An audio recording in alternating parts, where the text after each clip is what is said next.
What up? What up? You guys found us again. GKG, ending May the right way, going into June. Fellas, how everybody doing today? I'm doing great. It's Friday Good, vibes. good. That's what I'm Friday, talking about. That's what I'm talking about.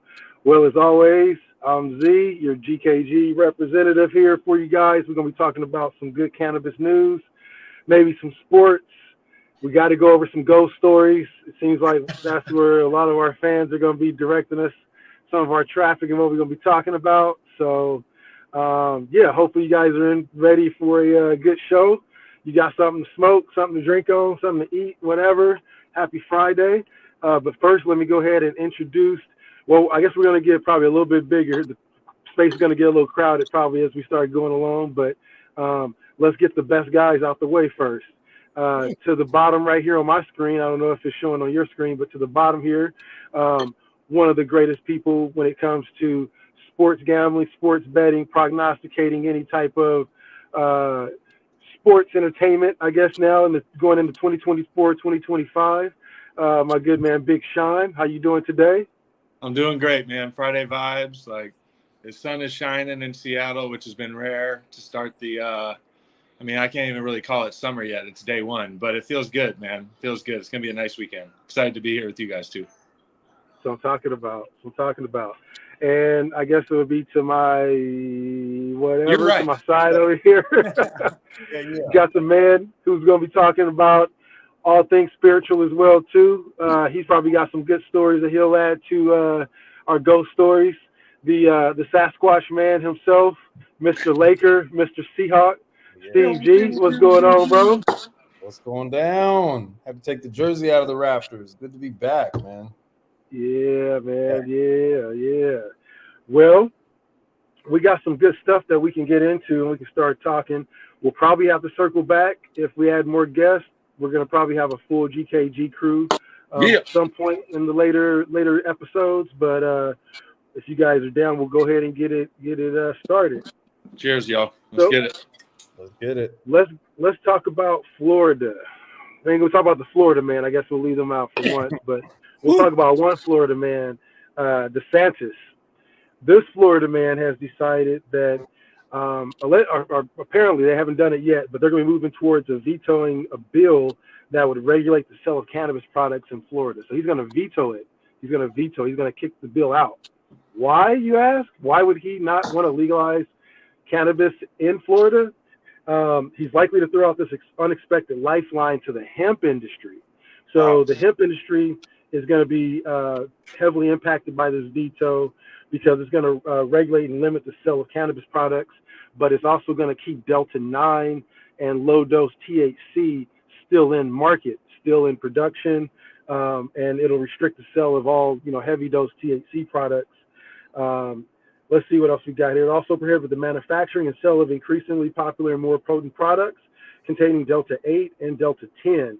Hemp supporters said that if the bill became law, it would decimate the hemp industry, throw thousands of people out of work, and cost the state billions of dollars in revenue.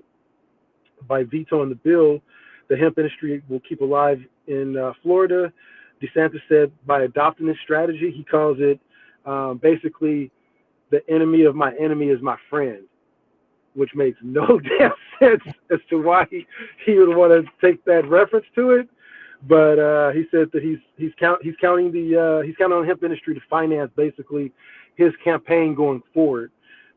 This campaign is called, this amendment here is going to be called Amendment 3, that would legalize recreational marijuana for anyone 21 or older, and his opponents are just going crazy over it. I guess one person that was really close to this bill said, and quote, "I don't know how you can be against recreational cannabis and be in support of hemp.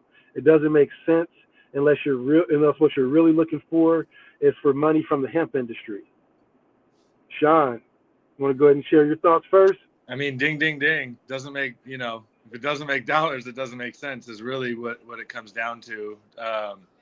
Shout out quick, but no, Oh my God.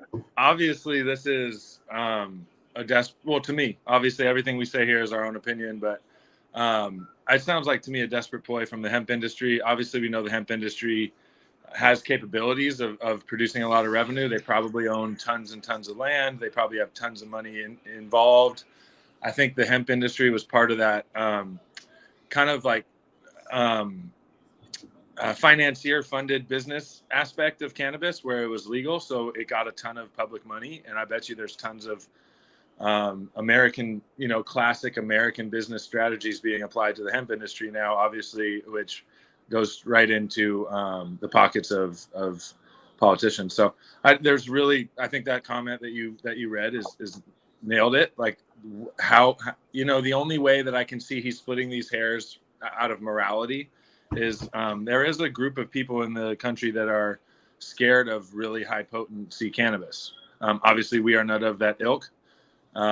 But I do understand people being scared of what they don't understand. It's just, unfortunately, a human trait. And I think that really strong cannabis does still scare a lot of people, particularly my family members that still go to church a lot and are a little more old school. You know what I'm saying? So, I mean, it could be a legitimate way he feels that hemp can provide these health benefits without the downside in his opinion of the psychedelic effects or whatever you want to call it, the cannabinoids, the full effect of the full cannabinoid seems to be something he's against, but it sounds like money to me, to be honest. Yeah, man. Yeah. What do you think, Steve? Speaking of which, like if I were talking to Ron, I'd be like, bro, do you hate money? Like, do you just hate dollar bills? Because that's exactly what happens whenever a dry state goes live. Instant millionaires, tons of revenue coming in. And I believe that wouldn't they be the first southern state to go rec? I think maybe. I don't think so, but I mean, Like just weed Virginia? tourism that you get from that stuff is huge too, right? Yeah. They'll be one of the first ones on that coast, at least. Yeah. Georgia right. isn't. Mm-mm. Yeah.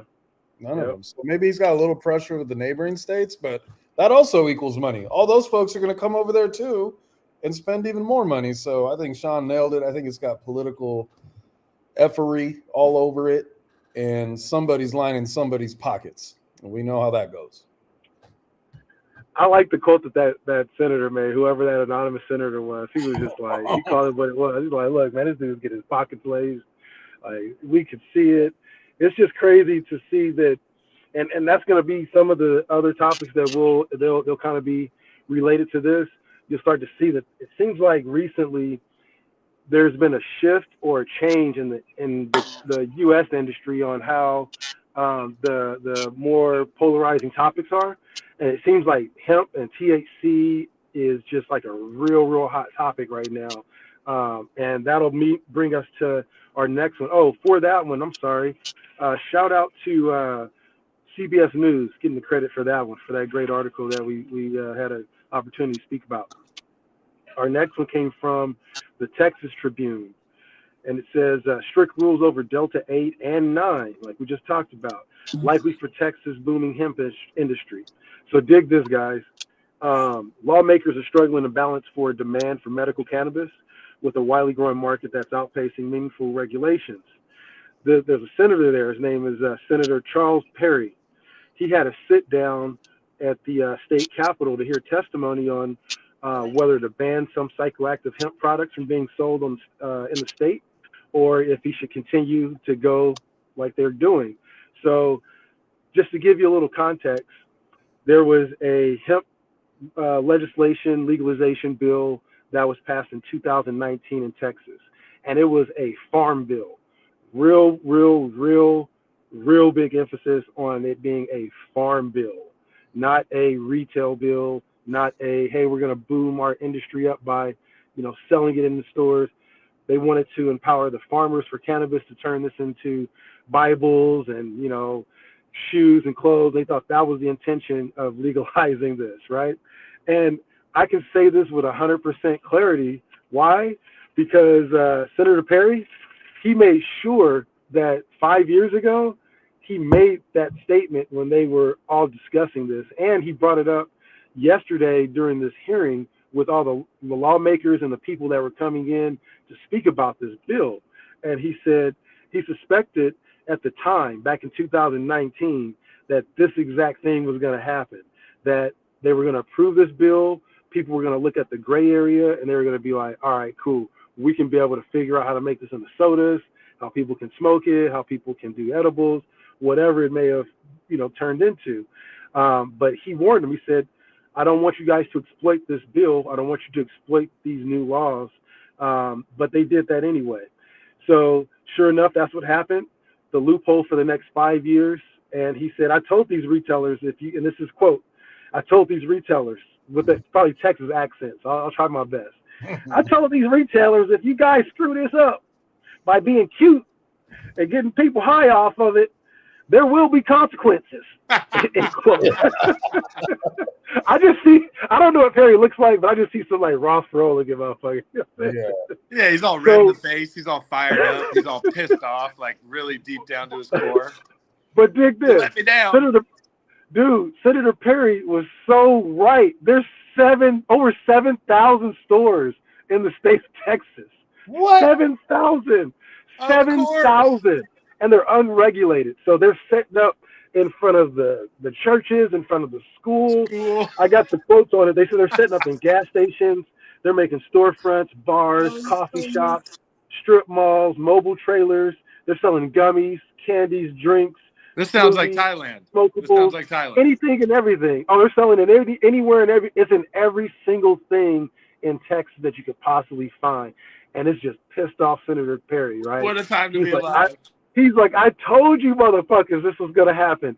And so he's basically saying in this article, like, I hate cannabis. This is exactly what we feared. We thought this was going to turn into a booming industry. There's one person that went on this article that said, hey, so far this year, I paid $1 million in state taxes. So what the fuck is the problem? Leave me alone. But one retailer said they paid $1 million so far. We're only in May, end of May, going into June 2024. They said I paid $1 million in taxes so far. Leave me alone, Texas. Let me have my purple drink and my smoothies and my whatever in Delta 8 THC. They're making hand over fist in money, right? Like Steve said, you legalized it prints money. It prints money. Yeah. So stricter regulations is what Perry's warning is going into this next session when they convene in the fall, or early as next year. They said, hey, so this is basically the warning shot that Texas is giving all cannabis or cannabis-related hemp, THC-derived type industry members. Hey, you guys got this shit until next year, and then we're coming down with the hammer. And they've made a point to say anything that's 0.3 concentration of THC or higher, they're putting you in jail. So they're going, hey, what's up, buddy? So they're going absolutely bonkers over this. They're also dealing with other psychoactive products that they're putting into these products, and they're saying that it's Delta 8 THC, and it's completely unregulated.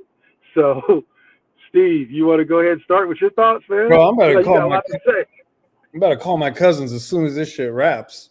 And we're about to have a GKG shop right outside of Houston. Are you kidding me? There's 7,000 shops in Texas. 7,000 businesses are. How about right outside a strip club? Well, man, yeah, you guys just put me onto some free game. We're about to open a shop. I'm not even kidding. I'm going to call them. We're getting down there. Texas got second biggest economy outside of California.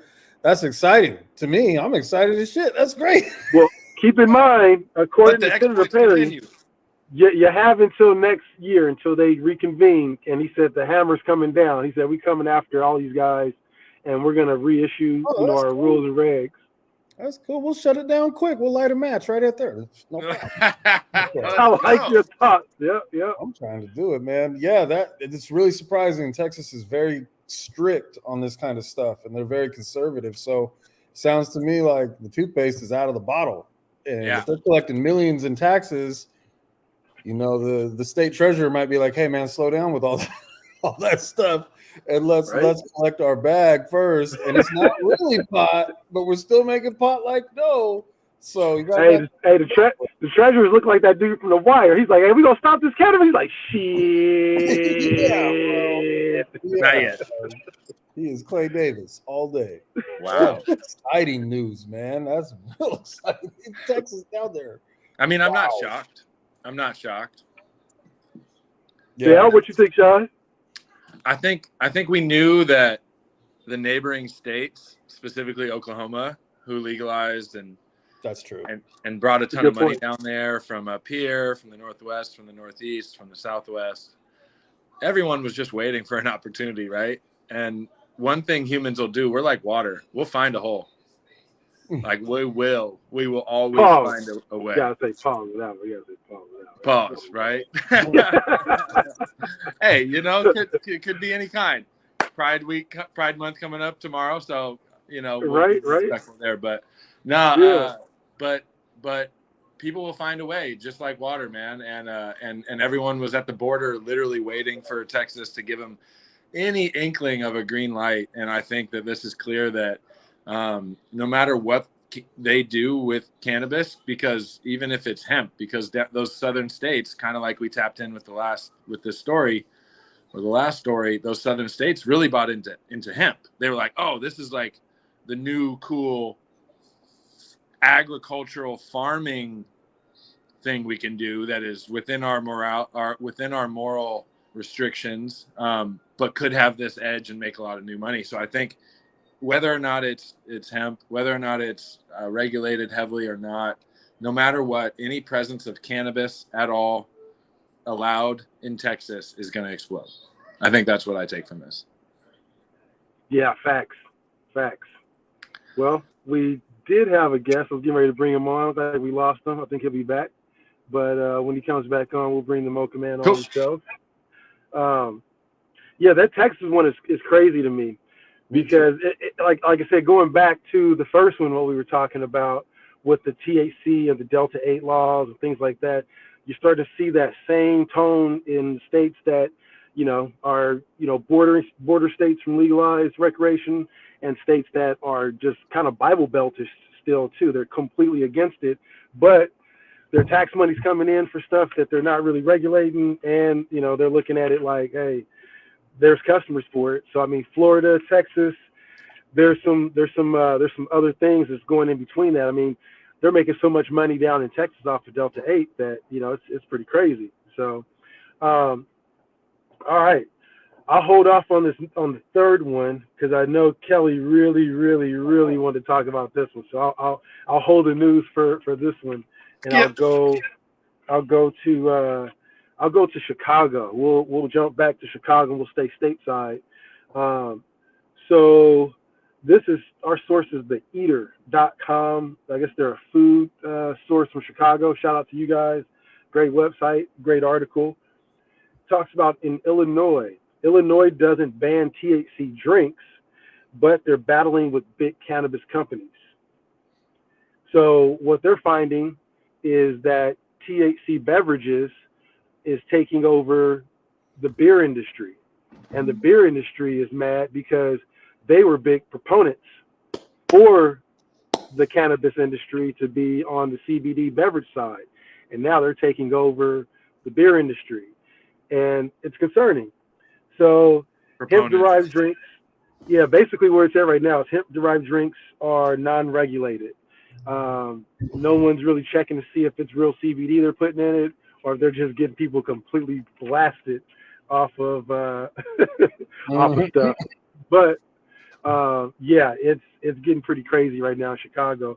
They're worried. Their biggest worry about cannabis infused beverages was that Minnesota, and if Minnesota would take over developing that IP and taking over that, I mean, that's what they're known for, is the beer industry. Apparently that's their biggest fear. Chicago is Minnesota's going to take that over, and they can beat them to the punch on developing all their technology, but they're worried that big cannabis companies will come in and try and take over the market, monopolize the market. What's your thoughts on this, Sean? You go ahead and start us off with this one. Back to money, you know, it's just money. I mean, the beer companies didn't want competition. They wanted a new product. They wanted a new lane. They wanted something that they could sell, that they used their clout and their power within lawmaking to kind of corner and monopolize a new avenue. You know, it's the only reason that they would be proponents of a cannabis beverage is if they thought that they could make money on it and lead the way with their infrastructure to make beverages in general, with their understanding of laws and ways to get things that are, you know, that affect us that way legalized. So honestly, I think that they wanted it, but they wanted it a certain way. They got kind of what they asked for, but the cannabis sector and these entrepreneurs from the cannabis sector are hungry, man. As we know, every state has millions of them. There's people that are willing to take less of a margin, to invest more, to try harder on cannabis drinks than probably some of these big beer companies. And the big beer companies are probably freaking out and now asking either for a reversal or a change in the law to make sure that they can benefit. But yeah, I mean, it comes back to money, but then I want to shout out cannabis entrepreneurs, cannabis professionals. We don't give up. We don't quit. We don't take no for an answer. We find ways. And I mean, I hate to use the word. I really legitimately do hate using the word disrupt, but I really think that cannabis professionals are disrupting a lot of businesses and a lot of sectors that I don't think that the big businesses anticipated that we would. Totally agree. Steve, your thoughts, buddy? Man, you nailed it, Sean.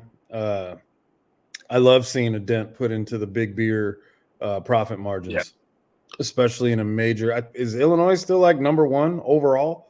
Because that's pretty impressive if they're putting a dent in the Anheuser-Busch Coors sales. Right. On the I'm here CBD sale. Yeah, I'm here for all of it. That is fantastic, man, to see that that's actually transpiring in a massive market like Illinois. So we know what's going to happen. The beer cats are going to reach into their pockets. They're going to get every lobbyist under the sun on their team, and we're going to go to war. So bring it. Speaking of alcoholic beverages, this just came out about 3 hours ago from Forbes.com. Shout out to our source there for that, of course. Cannabis now tops alcohol in daily use for the first time ever in the United States. There has been a 4-year study from 2008 to 2022. So there's still a 2-year gap from 2022 to 2024, which I'm sure is going to be significantly higher. But just from identifying the stats from 2018 to 2022 in the last 4 years, cannabis use went up 200% from 2.3 billion consumers daily who reported using it daily to 8.1 billion in 2022. And this is people that reported using it every single day, as opposed to alcohol users who say that on medium, they're going to consume about 4 to 5 times per week. So you have a 7-day a week user, as opposed to a 4 to 5 on high average user, as opposed to cannabis to alcohol now. So for the very first time in any of our history, people are choosing weed over drink. Congratulations to Mary Jane. I mean, you guys, we got to give it up for you. You just did it. And you guys, I don't know if you guys remember, it was probably about 5-6 months ago, we talked about how cannabis is now, it beats out chocolate sales too. Oh yeah, that's right. So now it beats out alcohol and chocolate. Look at that. Yep. Sean, what do you think, will man? Beat out vegetables and fruit and water. I mean, I hope not. But in all honesty, I hope that people can develop healthy. I hope that people can develop healthy habits with cannabis. I don't think necessarily daily use is for everyone. I know a lot of very successful people that use daily. There's a lot of vernacular out there, a lot of sayings about, cannabis prohibiting success. And there's a lot of old guard rich people that I saw it on a tweet yesterday on Twitter. I've never met a rich, successful person that smokes weed. It's like, what? Well, let me introduce you. With that said, I'm not sitting here saying that everyone should smoke all day, every day. But look, people can smoke every day. People can smoke and get their work done every day. And if you had to choose as an employer whether or not your employee was going to be drinking alcohol every day or smoking weed every day, you may want neither, but you're not going to choose. You want someone that's drunk all day. Like it's just not. It's not as functional. It's when you quit when you drink alcohol every day and you quit, you have seizures.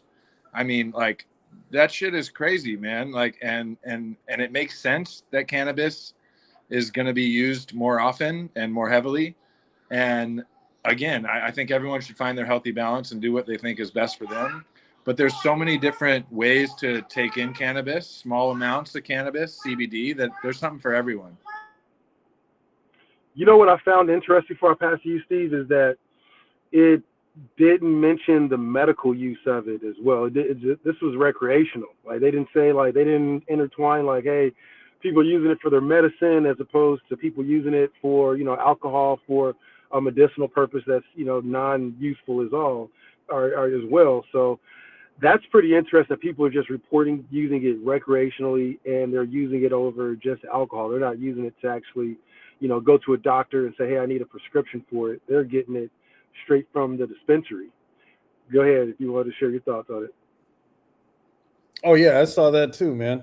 And I was at a wedding this weekend and I ran into one of the old guards and I was just, they were like, well, I haven't really seen anybody be productive either. And they were drinking and I said, hey, I go, what's that doing for you right there?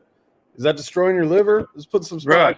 I go, I'm pretty sure mine's going through and scrubbing all my cells down out of the cancer. And it's at least net positive for me. And I also saw that same comment on Twitter, Sean, and I just grabbed my baseball bat, ran into the comments and was just like, yo, that is the most ignorant thing I've ever almost read on this platform. It's just so naive. It's so naive to say it. Yeah, absolutely. It's naive and it's ignorant. And you need to stand by one second. I'm so sorry. I'm going to grab this dude while he's still here. We're going to grab our good brother. Bring him in. Yo. I was going to give you a proper introduction, but we don't want to lose you again this time. So, ladies and gentlemen, we had to take a quick pause in Steve's great explanation about what we had going on over here with what were we on? We were talking about how alcohol was taking over, or cannabis taking over alcohol is the most used substance in the U.S. now. But before we get back to you, Steve, want to introduce Mocha Magic back to the stage. He don't have his afro out, but I guarantee you he has the best afro in the Pacific Northwest. And we'll get to you on your questions here in a bit, Kelly. And go ahead and finish up what you was talking about, Steve. Oh, I just love that article, man. I saw it too. And I was like, I really just kind of had a moment reading it. Saying, wow, this really surpassed beer sales. Been around since what, like 18 something? Like they've dominated that market for so long, and we've been not even a decade, and we're already creeping past them. So flipping that shit. It's a great time to be in the cannabis industry, gents. I love that shit. Kelly, I'll give you the breakdown on this one. So this came from Forbes.com, and for the first time, it came out 3 hours ago. Cannabis tops alcohol in daily reported use for the first time ever in U.S. history. They did a 4-year study from 2018 to 2022, and the reported use of recreational cannabis daily use went up 200% from 2.3 billion reported users to 8.1 reported billion users that use cannabis daily. You want to share some thoughts on that? Oh man, that's a pretty insane increase. Holy crap! When was the last period that they analyzed this? What was the time period there? So it was from 2008 to 2022. So they're still missing data from 2023 and of course this year's data. Oh, they're definitely missing out on some data there. That's for sure. 'Cause I think since COVID, the ramp up on cannabis has been pervasive. I think you guys have seen the same thing. So I'm actually kind of interested here in what that's going to mean. Does that mean more and more Fortune 500 companies are going to start investing in the space now that they see this kind of trend? I Well, mean, It's I know companies don't base their strategy on a Forbes article, but that's still pretty fascinating. Well, check this one out because we kind of backtrack a little bit too while we got you on. That way we can get you caught up. So this kind of was really related to this. It came from the Eater out of Chicago. It's a news source. Says that Illinois doesn't ban THC drinks, but their battle with big cannabis continues, primarily because hemp-derived drinks are taking over all the consumption in Chicago or in Illinois, and it's taking over the beer consumption in Illinois. It's crushing the beer industry, and the beer industry, the proponents for that industry were also proponents for cannabis legalization, and now the beer industry is regretting their alliance to cannabis now because it's decimating Illinois' beer industry now, bro. Oh, that's an interesting knock-on effect. Well, at least they'll in some part they're in there on the ground level. Absolutely, yeah. Let's see what else we have here. Let's go to the one that we were talking about earlier, Kelly. I've been waiting on this one for you, buddy. All right.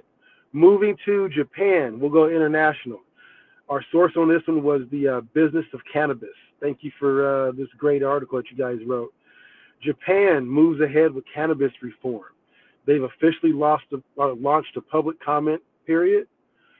There's going to be 5 measures that they're working on for public comments they want the public's opinion on. One of the public comments that they're putting the biggest emphasis on is Japan wants to become the first country in the world to approve CBD in all of their food, anything on the market. This bill was put in the way and they moved all the barriers out of the way in the fall of last year, November, when they approved a bill to amend the 75-year-old Cannabis Control Act. So basically the same thing that the U.S. had with federal regulations. They moved to be able to amend that act for this launching of a public comment period that we're seeing right now. So this public comment period lasts until June 13th. So they're only allowing 14 days for this public comment, and then they're moving the fuck on. The 5 total topics that they're looking for the public's opinion on is 1, law enforcement, 2, THC analysis methods, 3, development of laws and regulations, 4, again, we talked about the CBD being allowed in food, and then the last one is the first and second class cultivation for license reviews. So basically like having a tier 3 or tier 2 or tier 1, how that's going to work. Are they going to be able to process oil? Who's going to do what? They're going to allow a first and a second class on that, and they're just going to leave it to 2 categorizations on those. Kelly, your thoughts on that first, sir? Well, I mean, you know what I'm going to say. I'm all for this. I'm absolutely all for this, 1,000%. And you guys know, I mean, it doesn't take much learning to know that, definitely, American hospitality and definitely business interests are largely lauded out there in Japan. So, I think it's a huge opportunity for especially Americans in this space to make a whole lot of money, And, I think ultimately their culture has not really been super open with these kinds of drugs. I mean, really at all. So you got to imagine, right, the kind of counterculture that they've developed wasn't nearly as strong as ours, back when cannabis was truly illegal. And so they're not going to have they're not going to have those old growers who are going to be able to get into the industry on the ground level. They're not going to have business people who sold it, in perhaps less than legal ways, as an in between to some of those growers back in the day. So I think without all those assets, man, they're going to start to slow. Well said. Well said. Sean, you want to go ahead and address this one next? Let's go Steve and then me. I got some thoughts brewing. All right, sounds good. It's on you, Steve. Yeah. I'm a big fan of Japan. I think in the last pod we talked about Germany coming on, and that's a huge. I think they're the strongest economy in the EU, and I think the yen is slightly stronger than the dollar is right now. So that's a massive economy. Sounds like a job for GKG. I don't know if any of you speak Japanese, but that sounds like a wonderful opportunity, man, to educate those folks over there on our wonderful plant and how it can enhance their daily lives, man. That's awesome. Yeah, Japan is definitely has a different, I think, culture, and it'll be what I'm thinking about when I look at CBD with Japan and why they want to make that move with food is because I think a lot of their culture probably traditionally had some of these herbal supplements that was included with it, and they banned it too. So I think we're going to see. I don't think we're going to see just a bunch of stoners walking around the street just smoking. I don't think Japan's going to be that trashy like that, but I think we're going to start seeing a lot more herbal supplements and things like that, and tinctures and stuff like that going to be more indoctrinated back into their culture, which is good if that was the case. I would hate to assume that. I've never been to Japan, but I only seen movies, and I'm like, damn, I bet you they mix some weed or some of those little things they stirring up. That's probably fire, whatever they got going down. Oh yeah. I mean, you're not far off. I mean, I subscribe. I've been to Japan. I love Japanese culture for many reasons, and also I don't for other reasons. It's complicated history there. Honestly, they have a lot of really, really great things going for them. I think following their lead on a lot of these things, as long as you're not following their lead on like individualism and actual like legit freedoms of choice and movement and things like that, then Japan really does have a very good history of coming up with solutions that work for the whole country, whether or not each person has felt like they're considered or not. But that has really developed a counterculture in Japan that I think will really take this on. Not only are they like responsible and in some ways will take this weed and find really useful applications for it. In my opinion, I do believe that. I also believe there's a counterculture there. Skateboarding is so popular. Graffiti is so popular. There's so many things that Japanese youth use as ways to break free of these kind of like forms that they're born into and bred into. I think cannabis is going to fly right into that. Also, I mean, Japan has massive, massive tourism. Their dollar is low right now, actually. I was there in September, and it's like buying stuff for half off right now. So maybe that is even better for what we're thinking and talking about, is moving some of our dollars here to over there where they're worth twice as much right now, and being in on the ground floor of something, but also when the yen is just low, cost of building everything out is going to be low. Cost of everything will be low. And then if that flips after you've developed your business in Japan in cannabis and the yen comes back, like, come on, like what a crazy setup for big profits and really, being part of something that will be unique. I can tell you that much about Japan. It will be unique. I don't know how it's going to play out, but it will be different. It will be unique. It will be their own thing, and it'll probably be pretty cool in some way. I'm looking forward to it. I look forward to all of them getting, every country, every state getting, regulated and legalized, but this one definitely hits differently. So moving from Japan, there's other breaking news that just hit in South Africa, going global again. South African president signs cannabis legalization bill into law as well. So Cyril, I'm gonna mess his name up, but Cyril Ramaphosa, he's the president of South Africa. That was perfect. His approval. That's it. That's it. I know. He gave his approval to the cannabis, approval for cannabis to be legalized for private purposes. There's an act that's called, so it's Cannabis for Private Purposes Act, the CFPPA, Cannabis for Private Purposes Act. Ironically, it's one day ahead of national elections. Who would have ever guessed? So my man just legalized weed right ahead of the election time period. But for his credit, though, the reform was years in the making.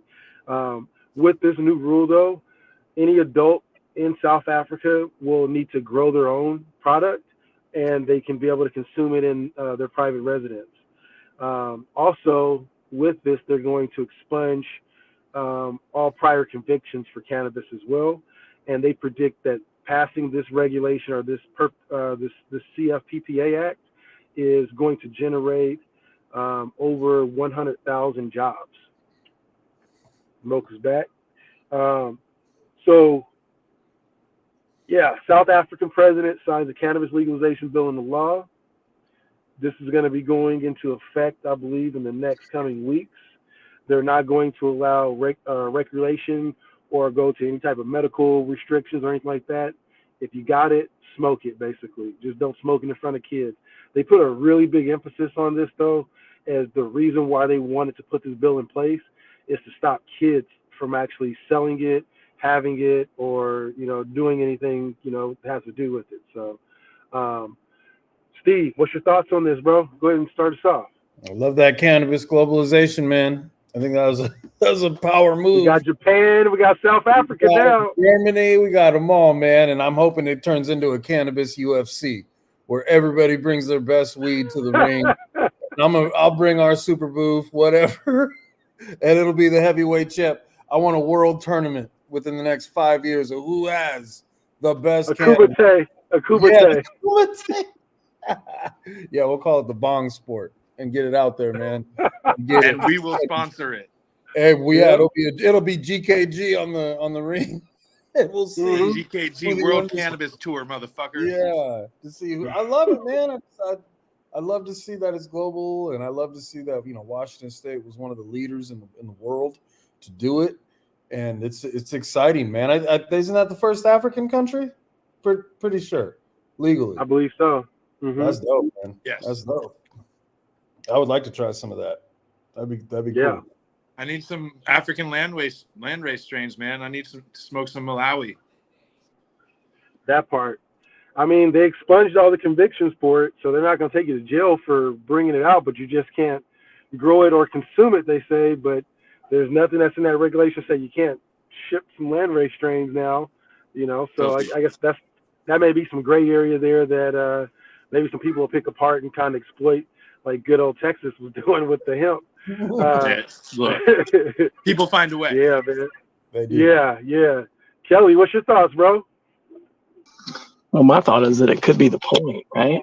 And the point is that it could be just a thing where they're just trying to get into the trade, right? Because it's 1 to 2 weeks from, Northern Africa, or actually I think it's 1 to 2 weeks from the Horn of Africa on a cargo ship to the United States, to the Eastern United States. And I think that would still keep your quality relatively undegraded. So I think the reason why they're not really caring about growing it or anything else is because they recognize that they're an excellent middle point for trade. Biggest brain on the team, big brain, big head, big brain. Mm-hmm. Exactly. Maybe they'll grow it later. I can totally see that, but I bet they just want to be that ship port. But yeah, then control the potential future of growing as well. Fuck, why not? I agree. Yeah. Let's see. I think that was what we had for the week. I can hit up Kelly and ask you, or get you updated about some of the things that we had before you hopped on. Just a quick review, and then you can just give us your brief synopsis on all of them. So I'll just burn through them real quick. In Florida, we were talking about, we kicked it off with some new regulation in Florida. They're allowing the hemp industry to continue on. DeSantis was moving towards vetoing a bill that was going to allow the sale of recreational cannabis in the state of Florida. And he vetoed this bill because it seems like he's really, really favorable towards the hemp industry. And he's worried about the jobs. He's worried about the fact that some of these guys are not going to be able to continue on with their jobs if the recreational market comes into play. So his solution to that was, I'm going to go ahead and veto the sale of recreational cannabis. So that was one. And let's see what else we had here. Texas, that moved all the way over to Texas as well, too. Texas looking at the same thing. There's a Senator Perry that was there that was addressing some lawmakers, and he brought in some people from Texas that were within the cannabis industry. And he's upset because 5 years ago, they allowed the sale of, or the agricultural process of making hemp. and to get that going into Texas. And he promised, he said, I swear to you guys, I don't want this to happen. Do not turn this into a recreational market where it gets crazy. 5 years later, God damn it. now we see everything out there. They have 7,000 outlets for cannabis in Texas right now, and it's unregulated, and this guy is just pulling his hair out. So he gave this threat, not a threat, he gave a warning to all of these people that are stakeholders within Texas cannabis or hemp industry, and he said, our rulemaking is coming next year, and we're changing the rules on all this stuff. Be ready. So it's a warning shot to all cannabis entrepreneurs. We think that the toothpaste might be already out of the tube, but it may be too late, because there was a cannabis entrepreneur that was quoted on there that said, it's only May, end of May, beginning of June, and I've just paid the state of Texas $1 million in tax money. So I don't know how we're going to stop that, but that's what Texas is dealing with and what their issues were. Let's see, anything else that you missed out on? No, I think that was about it. So your thoughts on those two? I mean, Florida's just got to hurry up. I don't think they realize it, but man, you guys, you're going to have one of the biggest markets in the United States. Do whatever you can to legalize. I mean, it's going to bring so much money and tax revenue to your state. What are you doing? I mean, that's my only thought. That's my only thought when it comes to Florida. It's the destination for a massive amount of, a relatively massive amount of travel and of most people's vacation dreams. I mean, it just makes absolutely no sense. I mean, you guys are going to make a ton of money, and you guys are sitting behind on it. Yeah, their population is growing like crazy. It's such a destination for people that subscribe to a certain political ideology. Dog, what are they doing? Take notes from Washington. Launch bills that are in your favor and see if the people sign on. What the fuck? Yeah, DeSantis got some stuff going. Just some water. I need some fucking water right now. I think he thinks that if he was too pro, that he'd lose his voting base, because I think a lot of his voting base, forgive me if I'm being, naive here, but I think a lot of his voting base is still very subscribed to the Bible Belt ideology, and cannabis ain't ingrained into that yet at all. Yeah, definitely. He getting the kickback. There's some stuff that they're putting. I would not want to go to Florida and buy a hemp derived product down there. They're putting they got some Coke Lord or something, some shit in there that you don't want to touch, man. Because if he's allowing that means he's getting one big kickback. Because he's like, what could help me from bringing in a regulated cannabis market when I'm making too much money on the back end of this? Let the next guy come in and deal with that shit. So, yeah, interesting topics today, gents. So I think the vibe this week that we got was there's a lot of scrutiny on the hemp industry in states that are gray. And then as that is going on within the United States, outside of the country, other countries are starting to legalize. They're making their footprints, and starting to get their blueprints going for getting legalization. Japan, out of all places, South Africa, of all places, we've seen the EU. So as they're doing that, all these people in these small these big southern states are just throwing a fit and saying, hey, you can't sell that hemp that way. You can't sell this CBD like this. You can't do this. Meanwhile, there's people getting ready to start making blueprints to make billions and billions and billions upon dollars on this. So, yeah. That's our vibe this week, apparently. So, good combo. Wanted to bring something up for conversation, and I don't know if you guys ever had any experience with it, but our viewership is weed smoking spiritualists, apparently, and there's nothing wrong with that. We love you guys. I'm not mad at it, baby. Hey, we can identify probably about 4 or 5 of our demographic. One is probably the people that like to smoke weed all day long, or probably after 6:30 when they get off work and go watch some weird ass videos that freak them out. Our other demographic is probably going to be Uber drivers that probably take a little puff between their breaks. You know what I'm saying? They tap in and come see what they got going on with us. Our other demographic is probably The girls that are getting their hair braided in the hood, they want to hear what's going on. Those are some smart sisters, so you don't ever doubt them about their educational cannabis knowledge. And then our other ones is probably those dudes that be sitting there in a suit and tie all day, the cannabis entrepreneurs. You know what I'm saying? They ain't got nothing to do at the end of the day. They go to the treadmill. They want to see some fellas kick back. They probably get done. They want to smoke, chill out with us, or ladies as well too. So we love you all. We love you all. But that demographic, those demographics of our GKGers are the ones that smoke weed and watch that one about Bubba and how he had. Did you guys watch that by chance? You everybody see this, right? Yeah. So the ones that haven't seen it as viewing this, later on or now, Bubba, the actor that was Bubba on Forrest Gump, has a crazy, crazy ghost story that has got hundreds of thousands of views on our page and hundreds, maybe thousands of comments so far. And he has a story that talks about when he was in becoming a great actor. He was on his way in Hollywood. He didn't really have, I don't think he got the job for Bubba or to be Bubba in Forrest Gump yet, but he would go see his mother every day. Or at least a couple times a week. And one day his mother told him, don't come by the house. Stay at home, don't stop by. And she didn't have any other explanation for it. So he stayed home, tried to come back again a few days later, called his mom, said, hey, can I come see you? She says, no, do not come over here.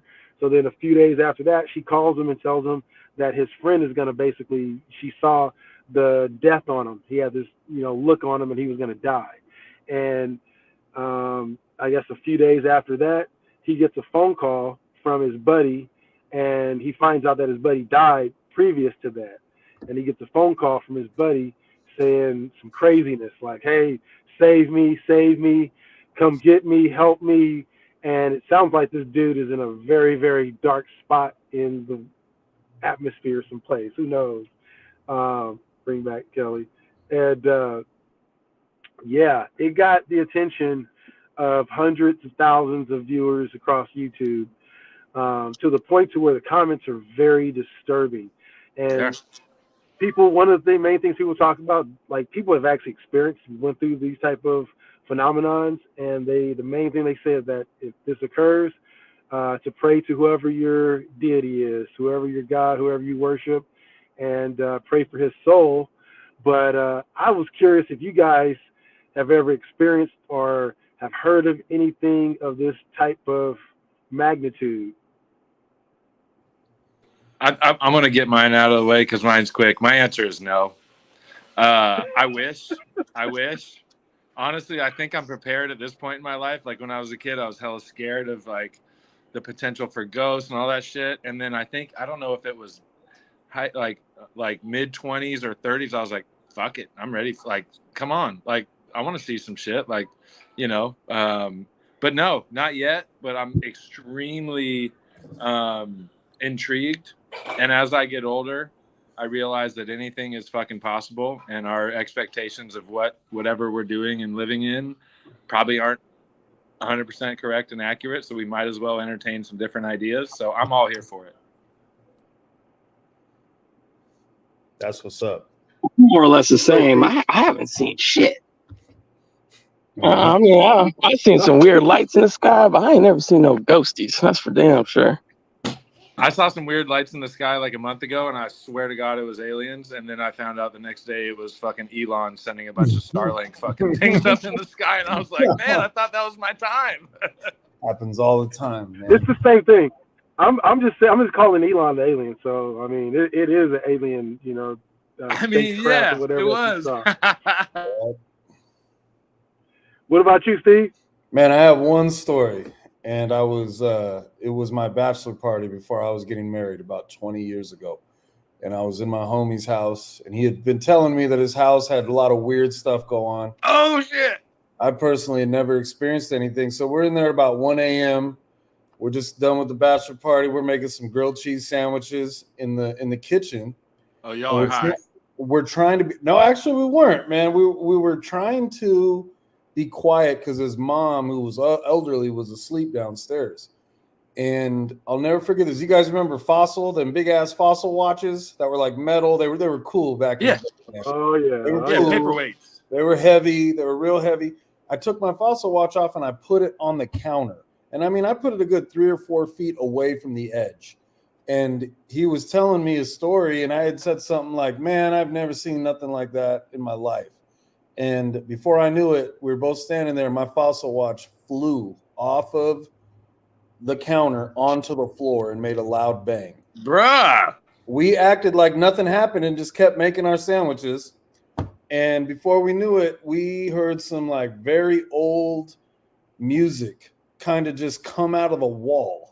Like Jeepers Creepers? When I say old music, I mean like if you've seen Tombstone when they go into the saloons and they got that flower thing that's like playing music. It sounded like that. It was like cracking and it came out of the wall and then it just kind of went right back into the wall. We still didn't acknowledge it. About a minute later, I was like, hey man, did you hear that weird ass music? He was like, yeah, dude, that's nothing. That happens all the time. What the fuck? And then he said, hey, yo, you want to pick up your watch off the floor? I was like, I was just trying to act like I didn't see that. But yeah, let me pick my. So that's the. Bro, I would have sprinted home like Forrest Gump. That's the weirdest thing I've ever seen, and ever didn't see anything. Just experienced it, and that was it. That shit stresses me out. But thank you for sharing, Steve. Yeah, man. That's my. I've definitely had my share of experiences with the supernatural, and I could go on and on and on and on and on about some of my experiences. But, I tell you what, I'll give you one. When I was in the Army, and I was like my last, I was like 3 years in. So I was about 21, 22. We about just turned 21. And I came home for leave, and I went home for my cousin's wedding. My cousin was getting married, and he wanted to have me be there in my dress greens or whatever. So I'm like, all right, cool. I'll come down, take a break for it. So come down, and my mom just moved. She moved from one part of California to better part of California. And it was a brand new house, or somewhat new house, but for us, And when I was deployed to Kosovo, I got her this crystal, like just ornament type thing, and it was like a glass deal with the etching of Jesus on the front of it. And so it was just, a little thing you can just put on your desktop or your table or whatever. Yeah. And so that was sitting on top of her TV. And back then there wasn't flat screens. It was just, box TVs, you know what I mean? So yeah, it was like sitting on top of that thing. Yeah, it wasn't a ridge or nothing. It was deep. She's put it right there. I had my trophies and picture frames and everything else up there. Mail. So So my mom she worked at a beauty salon on the weekends to go do hair. And so she was getting everybody's hair ready for the wedding. And I'm chilling at the house, and I'm watching this movie called 28 Days Later. And I had my feet kicked up on the ottoman. I love that movie. Just chilling, right? And I'm just chilling. I'm kicking back. And out of nowhere, I just saw that crystal thing that I got her. It looked like somebody walked up to it and just said, "Pow," and just smacked it. And it hit my foot. And it was a good like 4 or 5 feet away from the TV. I'm sitting, where a regular couch TV ratio is. It hit my foot. I'm like, okay. I'm thinking, okay, maybe if we got AC in here I didn't know about. We don't have any central air in California. So I grab it, put it back on the thing, right? And I'm chilling to go back, sit down, cut the TV back on. About a few seconds later, no more than maybe 30 seconds later, thing goes back over, hits my fucking foot again. I call my mom. And I'm like, there's some weird shit going on. I'm outside at this point. I'm like, hey, something's going on at your house. What? I don't know what it is, but it's something very weird going on.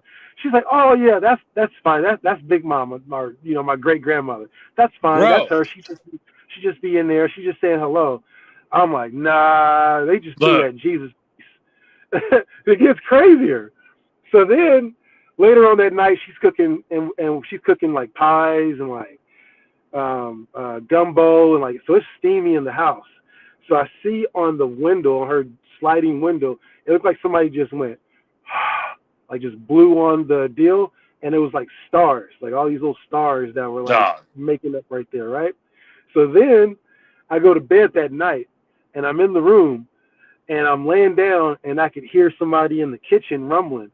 Now, I'm not the one to just get steered off of shit to you. I'm a hood dude, so I'm thinking it's a crackhead. So I'm like, it's a fucking crackhead up in here, right? Did he grab the thing? Yeah, he fixed himself a little sandwich or something, you know, he's looking for some stuff. And so I didn't hear anything after that. It was quiet. So then I could hear somebody taking like a pot, and they're like banging them together, like dink, dink, dink. And they were coming towards from the kitchen down the hallway, and I'm all the way at the end of the hallway. And I could hear them coming to the doorstep. And they got right to the doorstep, ding, ding, ding, and it stops. And I didn't have a gun. I didn't have any. Only thing I had on me, close thing, was a knife. So I grabbed this Rambo knife that I had as a kid. Would have made it work. And I'm just like, what this crackhead's about to get this fucking work. Like, he's about to get it. So I grab the knife, and I get to the door, and I'm watching the door, and I'm like, maybe he's going to come in. So I'm waiting. I'm like, the door opens this way, so I'm waiting right here to, like, shank somebody or do whatever. Nobody comes to the door. I don't hear any footsteps. The dinging stops. I open the door. I look out, and I'm like, yeah! Nobody there. I'm out. So I walk down the hallway to make sure my mom is okay. And I'm like, I got the knife in my hand. I got my flashlight in the other hand. I'm like, scanning over, looking at her. I'm like, Mom, you good? She's like, yeah, I'm fine. What's up? Like, it was either a crackhead or a ghost. There's no forced signs of entry in this place. Everything is fine. I heard pots. One of the two. I don't see any pots. There's no nothing. She's like, oh, you're fine, baby. Just go to sleep. Just go to sleep. I never stayed another night in that house ever again. Yeah, I wouldn't have spent that night there. I would have ran. Done. I sprinted like Forrest Gump. I was done, man. I was done. I'd be straight running from things. Like I'm a big dude and I can fight, but like I'd be running from shit sometimes, bro. I'd just be like, look, no risks tonight. I can sprint and just get home safely. I'm gonna do it, and that's where I would deploy this running strategy. Is like, yo, and here's one thing, and then I'll let someone else talk. But one thing that I've heard about most people's ghost stories, or spiritual stories, whatever you want to call it, is that there seems to be a wanting to be heard by them. And then 2, an ability to make noise or to make a disturbance, like not a full ability to communicate, but they're like, it's almost like they're like, this is all I can do. I'm trying to say what's up. And all I can do is knock this fucking crystal with Jesus off this TV right now. And I'm going to do it twice in a crazy way. And he's going to know something's up.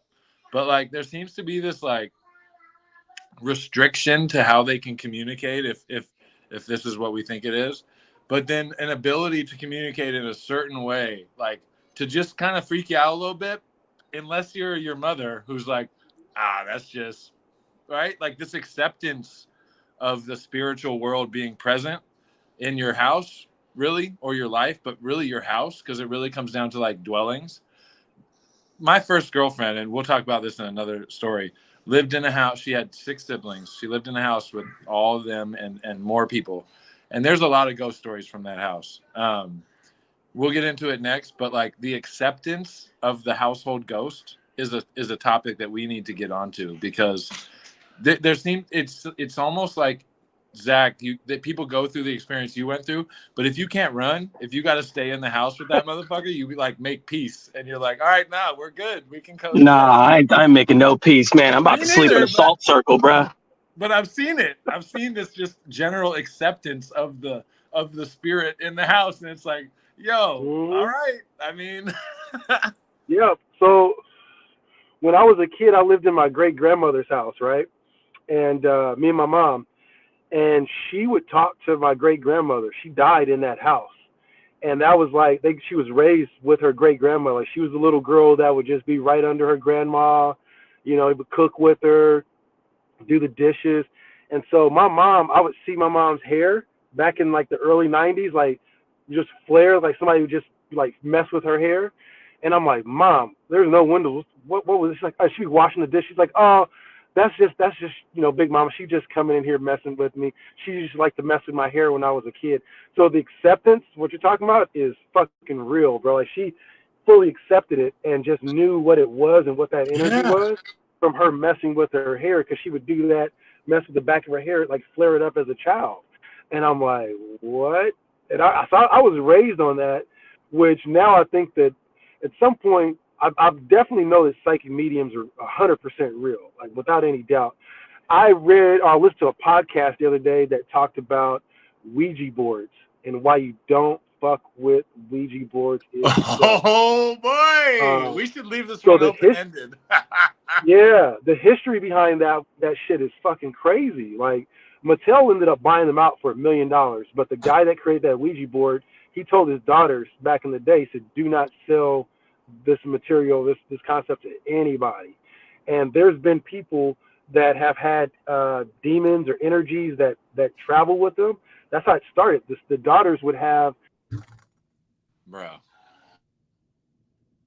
Oh, yeah, I mean, until he's back, I'm just gonna hop right in on Ouija board because, again, man, like me, I think I've doubted things as a young person, but as we get older, we start to accept the things that we doubted as a young person, and I think that's really powerful. That's really indicative of like ignorance is bliss. Zach's back. You guys got me now? Yeah. Just go ahead and pick up where you're at. But Ouija board, wild shit. Yeah, that Theories of the Third Kind shit was wild. I listened to that too. Oh, he's gone. But my mom has a crazy Ouija board story, and she grew up in a small town in Eastern Washington called Othello. I love Othello. It's a real small farming community, and my mom's not a big supernatural person. She's pretty straightforward business lady. And one time we were at KB Toys. If you're a 90s kid, you know what KB Toys is. Damn. And I saw a Ouija board there, and I said, hey, what is this? And my mom said, don't even acknowledge it. Let's go. And so we got in the car. I was like, why couldn't I get that? That's the fucking devil, Steve. And she said that they had one in Othello when they were young. She has 6 brothers and sisters. And she said that they played it, and a lot of weird stuff started to happen. So her older sister, my Aunt Flora, got rid of it and threw it in the trash. And over the course of the next 2 weeks, anytime they would try to get rid of it, that Ouija board would appear back in the house every time and just manifest itself back in the house. Fuck this shit, yo. I gotta go. I'm just kidding. I learned right then and there, I don't want no problems. I don't want to mess with that stuff. Bro. It's like spiritual Jumanji. It's like spiritual fucking Jumanji. It is. Don't do it. It really is. Well, they talk about that. They say you're not really supposed to be messing with those things, and like you have to clean it a certain way. Shocker. You have to like smudge it and make sure that you do a certain ritual with it. But ultimately, what the plot of those boards are, and if you believe it, you believe it. But from what they were talking about, I listened to these guys shout to Theories of the Third Kind. That's where I got their episode. It was great. And they do a lot of research. I like them because they do a shit ton of research on every topic, and they come in unbiased, So they were saying basically the facts behind it was pretty disturbing. And it seems like if there were energies that were, people, subscribe to the demon aspect of it, they will give you these small wins of like, hey, here's, these lotto tickets, or here's this. The guy that wrote the book called Fu Manchu. The books from Chinese novels, they're called Fu Manchu. I don't. I guess there's these famous novels that I know the name for the guy with the Chinese mustache, but I guess there's popular novels. Yeah. So the guy that wrote that, he went to a Ouija board and he asked, what do I need in life to become famous? And they told him Chinaman. They spelled out Chinaman. And so he came up with these novels, and that's how he became famous.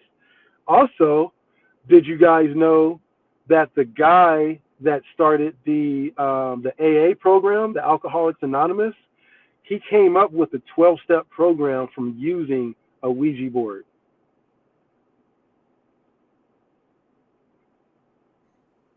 Damn. Oh, yeah. That podcast was wild, man. Yeah, my man created the 12-step program based off of his information he got from talking to a Ouija board. Not for me, not in this house. Oh man, that stuff. It's like a two-way radio to the other side. Yeah. Oh, cool. Yeah, Sean Van Gogh. Well, you know that story. The y'all know that story about the blues magician that sold his soul to the devil. Oh yeah. Right? Mm-hmm. I think I've heard that before. I mean, I don't. Yeah. His name was like Wolf something. I think it was something like that. I mean, Next if you guys, on Dragon Ball Z. That's all, yeah. no, I mean, I think there was a dramatic retelling of it in the movie. There was. Yeah. In what Tales movie? from the Hood. Tales from the Hood. It was Tales from the Hood. Mm-hmm. Bro, And I I used to think rent Tales from the Hood from fucking Hollywood Video every weekend I could. Jesus. Better than Tales from the Crypt. Yeah. Yo, hell yeah. Tales from the Crypt with that creepy motherfucker. Holy Yeah, shit. Crypt I'll Keeper. never forget. Hood was better though, man. The Bordello of Blood. Yeah, that shit was dope. They need to run that back. They do. What were you saying, Kelly? My bad. Oh, I mean, pretty much that. I think it was that, and there was I think maybe there was another retelling because I'm thinking about "Oh Brother, Where Art Thou," where there's a gentleman, a blues player, who sold his soul at the crossroads.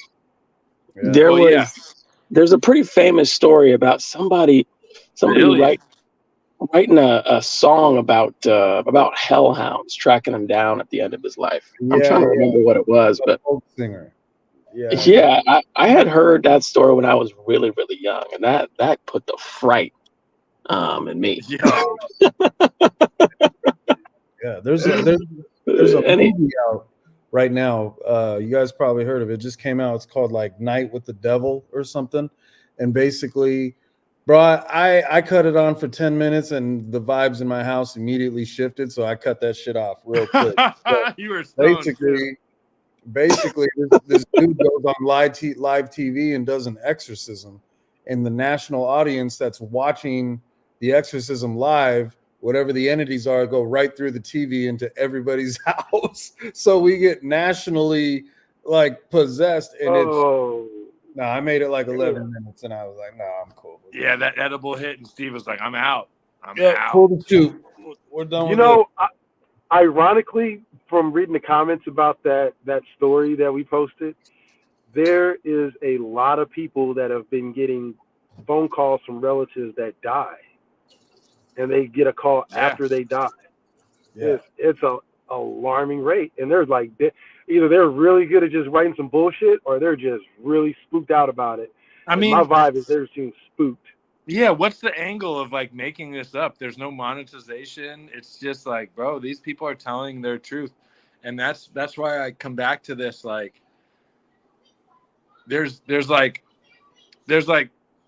a bunch of archetypes of ghost stories that are similar, and the people aren't connected. They're not in some cult of spreading these lies. Like, there's similar experiences, whether they've been misunderstood, misconstrued, or completely fabricated. But there's like these categories that keep popping up that are like so consistent, and we're talking about 10, 20, 30, 40, 50 years, 100 years of phenomenon that we still can't fully explain.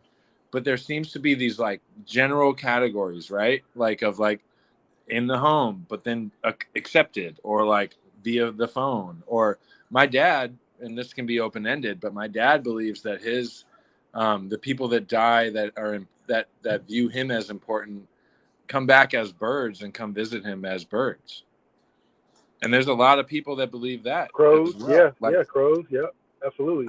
So there's these like these categories, and if it was all, I feel like if everyone was making up their own stories, and if everyone was just bullshitting, they'd all have their own idea of like what would be more believable. It just comes down to me to like, yo, I know so many people in my personal life that are disconnected from each other that have similar stories. How can my interest not be piqued, right? How can I not be like, wait, there's some similarities here. There's some normal occurrences here. There's general acceptance of these like repeatable spiritual experiences. And I'm interested, man. I think this is going to be a really cool topic for us to explore over the next, week until our next podcast, months and years as we get older and more wise. And the older people in our life seem to have more conviction that the shit they see is real, and that's big to me. Like, look, as people get older, they don't get dumber. Usually, they get wiser. They may get all these other things, but I mean, you can't discount someone's like real experience, especially when they've lived on this earth for a long time and have had multiple ones of the same ilk. It's pretty wild. Most definitely, man. I mean, same thing with people writing things on the inside of caves about stuff, that images that we don't even see anymore, or creatures that we don't know about. Who knows? I can't take anything for granted because I don't know it all. So, I mean, I'm just interested to see how many people actually just reached out, like you said, and just were like, no, hey, that stuck with me. Out of all the things that you could talk about, like, it was like that one thing. But anyway, let's move to sports, man. Before we go on to sports, you guys want to hear a weird and possibly one of the strangest explanations for ghost stories? Yes. There ever was? Yeah. Yes, we do. Yeah. What do you guys know about quantum tunneling? I know about that show, Quantum Leap, top 10 shows all time. God damn it! That was my shit. That was my shit. God dang it. That was my shit, boy. Yeah. Bro, he showed up as so many motherfucking characters, bro. Yeah. That was the shit. Kelly. And he had Siri. He had to do with the iPhone. Dog, that iPhone, that was the iPhone.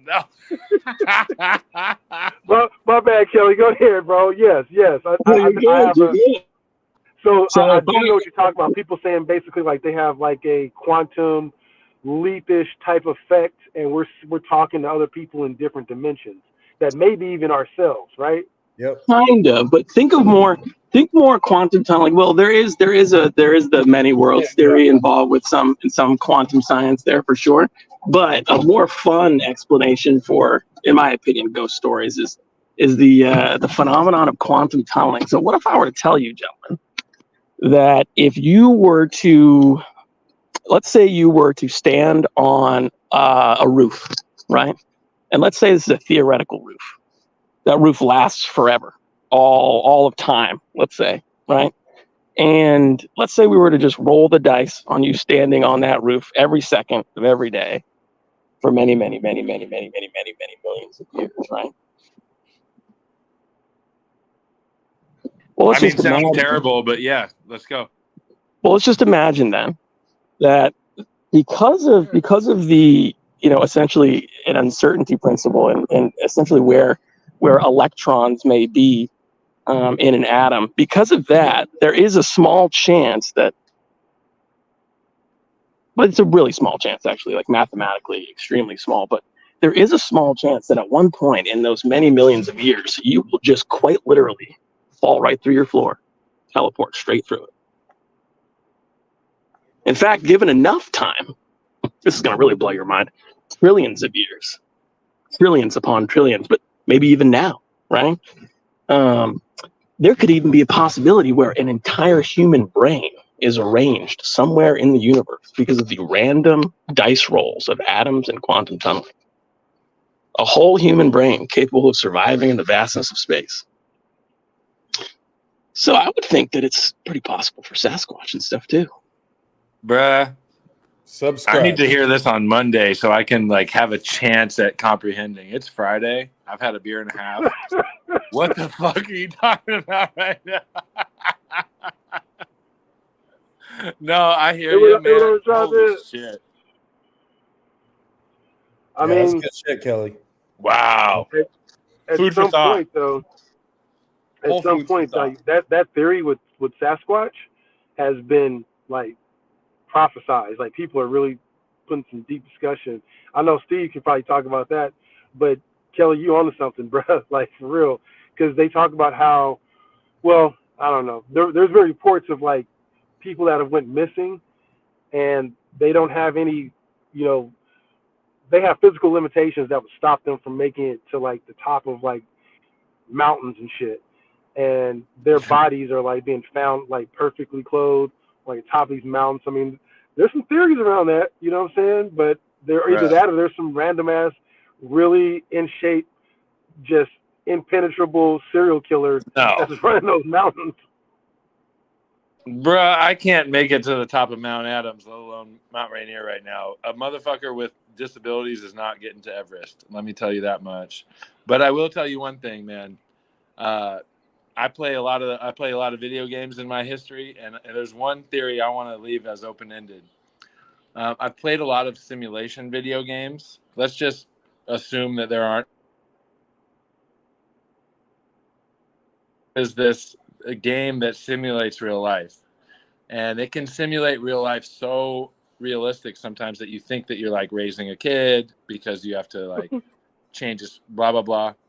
If you're telling me in like the early 2000s that we've come from Sonic and Duck Hunt in 1990 or whatever to a game that is almost indistinguishable from real life in 25 years, 35 years. And then if you start to think about whether or not we're the first people that have been around or the first intelligent beings that have been around in this thing that we can't even put a birth date on, and in 35 years, we've come so far in simulations. A theory I subscribe to is that we're in an advanced game of The Sims, man. Like, this is a 1,000-year-old game of The Sims. Like, we're a fucking video game. We're in a simulation like Tron. I mean, it's just something I want to leave open-ended. Again, like I'm dipping my toes into all this spirituality, but one thing that I can find myself agreeing with is that we could just be in a super dope video game from the intelligent beings of the past. I did recently see a theory about that as well, and it's a theory of basically your destination is already path. You already know your path for your destination, and you won't deviate from that path too far. And it's difficult for a person who's programmed to deviate from whatever pathway that they're moving towards or going on. Like, other than blondes turning just brunettes all of a sudden. That shit. I mean, super programmed and like absolutely true, right? Like the ways that we're taught when we're young are ways that we can't even shake. So if we were programmed from before we were born, we can't shake that shit, man. And like humans are super smart, but also sheep mentality, man. We're perfectly set up for all these theories. So I love where we're at, guys. I love finishing the show, skipping sports and going straight into spirituality. We can talk about sports next time. I think this I can get it all day. Well, this is the topic right now. One thing I wanted to bring up is, I don't know if you guys saw it or not, but Terrence Howard. Have you guys seen that? I know. Did you guys see his conversation with Joe Rogan? I was gonna send. I bought that shit, that little spray he takes, and it is money. Good. The metal detoxifier. Well, okay. Joe Rogan or Terrence Howard, Maine? Terrence Howard. So I'll give you want to give a little backdrop on a little brief history. Or here, while you go grab it, I'll give a brief little backdrop about it. So Joe Rogan had Terrence Howard, Mr. Maine, saying Hustle and Flow. People know him as just Hustle and Flow actor, worked in Iron Man, was the original Iron Machine or War Machine. And no, he has a lot more onion layers to him. He has basically reversed the periodic table, and he says that besides having just panels, it goes in a circular motion because everything goes in a wave like this, and so it coexists with the same elements. So you can be able to match one element, and theoretically speaking, if it was going in a wave, all those elements, you can be able to create certain things that we see today that we use, like air and water, but that's how they read it, is like that. And so he talked about that. He also talked about how he knew that before he was inside his mother's womb, he knew that he existed before that, and he was working on this project, and this was his real grandiose manifestation into this world to create. He just happened to be light-skinned and green-eyed and have perfect fucking hair and can fucking act too. I mean, you know what I mean? So he took advantage of that first, and then now he's just like, hey, look, I'm gonna change this whole periodic table.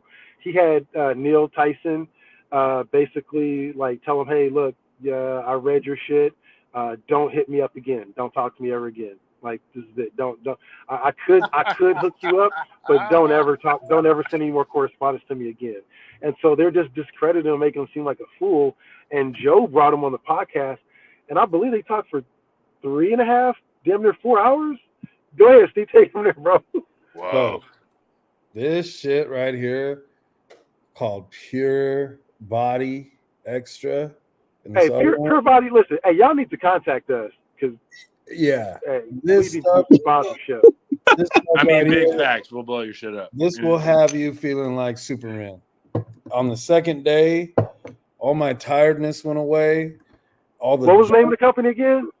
I'll send it to you guys, and it's called Pure Body Extra. Free plug. Next one ain't Pure free. Pure Body Extra. Extra, and it is fire. It's a so Joe asked him, he was like, yo man, and even Angela was watching with him. She's like, my girl's an esthetician, and she was like, that man has beautiful skin. I can't believe his skin looks that good. And then she was like, how old is he? Yeah, she's like, how old is he? And so I googled it. Man, fool's gonna be 57. 55. Oh, 7? Yeah. And he's 56. He's going on 57, and he looks younger than me. And he's like, I take this stuff, and he smokes cigarettes, like chain smoke cigarettes, and looks great.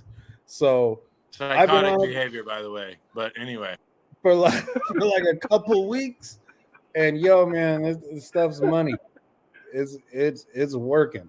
All right. Well, whatever the company name is, first free plug. Next one's going to cost you, but sounds like an organic shill. My guy loves your shit. That's amazing. Email us, CEO@thegoodkarmagroup.com, and right. We'll try your product out and give you a free review. Actually, we'll buy it this time, but y'all need to sponsor us for real. You need to hit us up, hook up, big time. Let's make it happen. Yeah, exactly, man. So continue on, Steve. You talking about the show and his products that he was working. Did I miss anything? No, man, it was hard for me to understand. I think he's at a level of aptitude that I just think the man's naturally brilliant. And Joe had mentioned a few times on his podcast that he'd heard from other academics that, Terrence Howard's like a legit genius, and people kind of laugh at him. And he brought him on, so I've watched it twice. And I catch new stuff, but somebody put the whole transcript into ChatGPT to see if he really knew what he was talking about. And ChatGPT spit back out, was like, yeah, he definitely understands what he's talking about. A lot of it is quantum physics and theoretical, but he sure does explain it very well, like a tenured professor would. No, he's clearly capable of like comprehending deep shit. He's had really, really great education. I mean, the craziest people sometimes are the people that are giving us the shit we need to hear because we have that sheep mentality, like I said. So sometimes I think it's really important to take in all information that you find. And if there's extreme information, understand that sometimes that extreme information can be the stuff that's not suppressed, that might actually be the truth. So take it all in.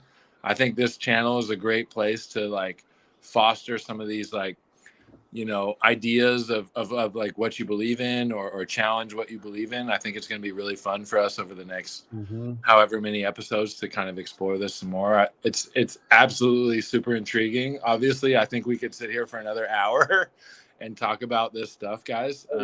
It's super cool. I mean, and everyone's opinion and experience is different. So it's a really cool space to be in and talk about. Yeah, I'm excited that he brought the Emerald tablets up multiple times. And I think that's going to go a long way in taking the Emerald tablets mainstream and how the Flower of Life works and the Temple of Thoth. And it's awesome, so, man. Check this out. I have a good friend of mine that I've known since middle school, elementary school, all through high school. His name is Dr. Donald White. Shout out to Dr. Donald White. Tuskegee graduate. He's a chemist. And he wrote a series of children's books that get children in love with chemistry from the ages of 4 all the way up to 20, but a big emphasis on 11 to 20 because they say that that's the age group to where your mind and you're starting to think about your occupation, your hobbies, and the things you're going to carry with you. So he has these books called "You Can Be a Chemist Too." You Can Be a Chemist Too. Dr. Donald White. If you guys look him up, he has several books on Amazon. What's up, buddy? Happy Friday. But but so I messaged him on Instagram, and I'm like, hey man, did you see that Terrence Howard interview? And he was like, look, bro, I'm thinking about doing a write-up just on how my opinion is about it. He didn't say it was accurate. He didn't say he was wrong. It sounded really positive. Like Terrence Howard really knew his stuff. And this is coming from a brother that he has several patents, and he's working on, I think he's working on some stuff I probably can't even talk about right now. But I think you're shout right. out to Dr. White. Yeah, he definitely is a proponent of what sound like that podcast had to say. And he knows the periodic table like the back of his hand. But I was wowed by the conversation, man. It was great. It was one of the best podcasts of the year, next to, of course, Cat Williams. It just stirred up that pot, man. Stirred up that pot. It's still getting stirred. That's probably one of the most watched things of all time on YouTube. Mm-hmm. Insane. I think it is the most watched. Yeah. Yeah. Wild, man. And he talked about the Emerald Tablets too on the podcast. That he did. I mean, let's explore the Emerald Tablets, the Anunnaki, the pyramids in our next show. I'm down. That might be a good one. I subscribe to all that, and the multiverse theory as well, Kelly. I'm a believer in that, the many planets theory. Mm-hmm. I mean, that one's almost written in stone already, right? Like, I think they're coming close to being able to prove it with quantum computing too. Yep. One other just random shit on this topic, but before Stephen Hawking died, he said that time travel was 100% possible if we could prop open a black hole. Yeah, all I gotta do is prop open a black hole, the most powerful force in the known universe. So no problem. But to prove in his crazy brain that it was possible if we could do one thing, and then you apply like the forever theory and the fact that we probably won't give up, and this might, as long as it's like conceptualized, might be seen all the way through. I mean, what a crazy time to be alive, boys. Everybody on this panel was born before the internet. That's crazy. Yeah. Everybody on this panel experienced a life pre-internet and with very basic technical things in our life, like Nintendo original, right? Like, what a fucking life that we have. And I'm a little intimidated to have more children, but our children, who at whatever age they have, are gonna see some crazy shit. But man, what a time to be alive, yo! As we like peel back some layers of the fucking universal onion, it's pretty cool. I love it. It is pretty crazy. It makes those. It's gonna make those '80s films and those '90s films look like documentaries. You're like, oh yeah, that really happened. Oh shit, bruh. Okay. I'll take this time to tell you guys how much I love Blade Runner. How much I love, I mean, really Blade Runner. That's my shit, bro. Like, that is, I watch that whenever That's I need. That's gonna happen soon, dude. You'll see synths walking around that'll be distinguishable from human beings, and you won't know. Dune, Blade Runner, Dune, shit like Dune, that. Dune is my shit. You know, speaking about that, I'll transition a little bit into like the marketing component of that.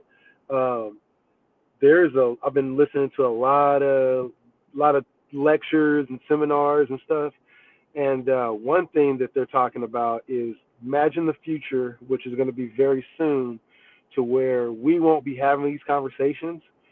Our AI will be having these conversations for us, and we'll be having these discussions, or there'll be brands or tools you'll be selling to companies that'll be your own AI tool. So you can be able to sell them yourself, or basically like a virtual AI person that they can't differentiate from a human. Yeah, it's in the near future. So like influencers it's going to still be there, but it's going to be AI assisted. And so you won't even know exactly what that person really looks like, or if that person is real or not. It's going to be that damn close. So the influencing is going to take, the face away from it, but it's going to put a lot of money in people's pockets as well too. Yeah. I was also reading that AI is going to get so advanced that like they'll be able to download the personality of like your grandfather onto, like Zach was saying, onto a screen. It's him talking. And so all your board meeting. Yeah, if he passes away, he's not, obviously he's physically dead, but he's still there, and you could query him, you could ask him all the questions you wanted to, and so there's a part of you that could live forever, which would be there already is, and I have actually many friends in the tech sphere that their ultimate goal is to upload their consciousness into the machine, to the cloud. Yeah. And live forever. And but obviously, like, achieving your act, like what is actually your consciousness, achieving that in a technical space is what I'm doubting. But at the same time, I'm also, at the same time that I'm doubting whether or not that's capable, my mind is expanding in terms of what we already may be, right?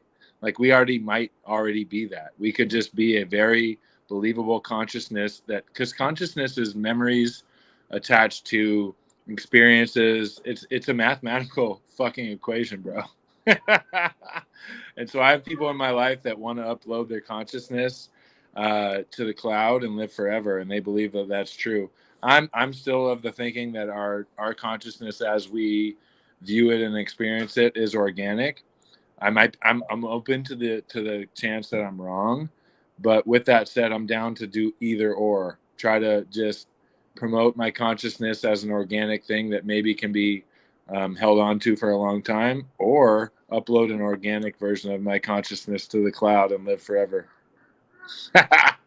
Talk about open-ended shit for our next segment. Yeah, man.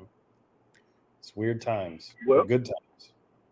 I tell you what, man, I got some quotes real quick that I heard that are pretty damn good that I wrote down this week. One of them is, life will give you what you fight for, or it'll give you what you accept. Came from the sales pod I heard, and it was a guy that I guess he was a Southern dude. Yeah, he was like, he said it with a real Southern accent, and he made millions of dollars in the car industry that then transferred over into sales programs for real estate and other business strategies. But I guess that's what he would say all the time: is life will give you what you fight for, or it'll give you what you accept. Hey, man, so that's big facts. And then the other one is, the only way to coast is down. So no coasting. Only way to coast is down. You can't coast when you're going up to go.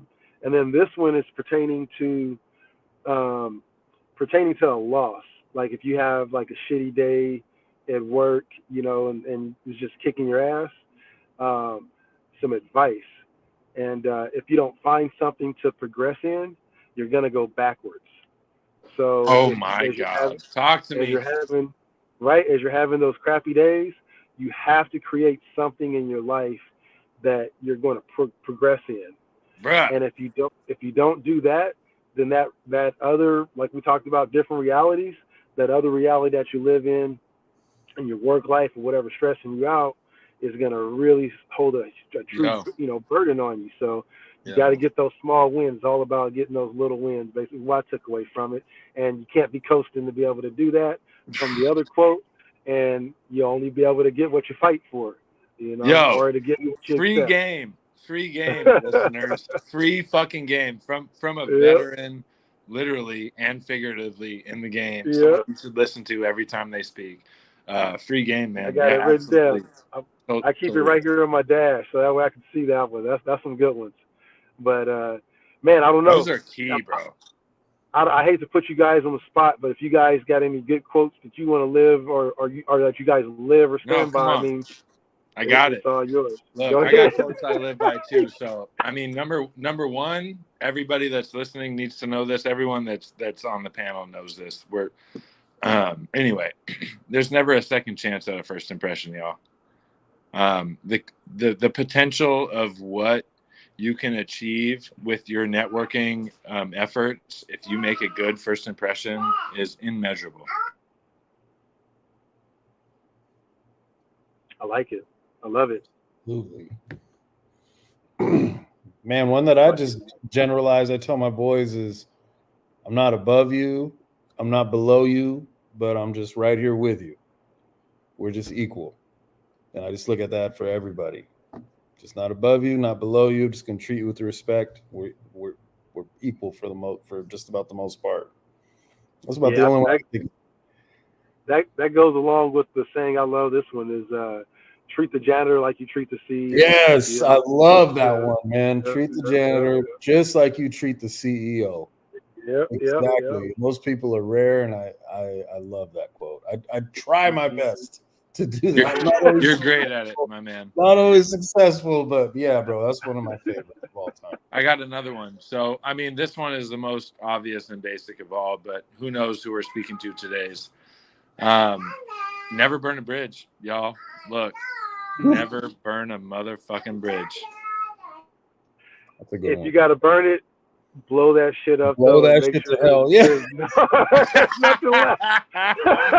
Nuke that shit. Blow it up. Blow it up. Oh, yeah.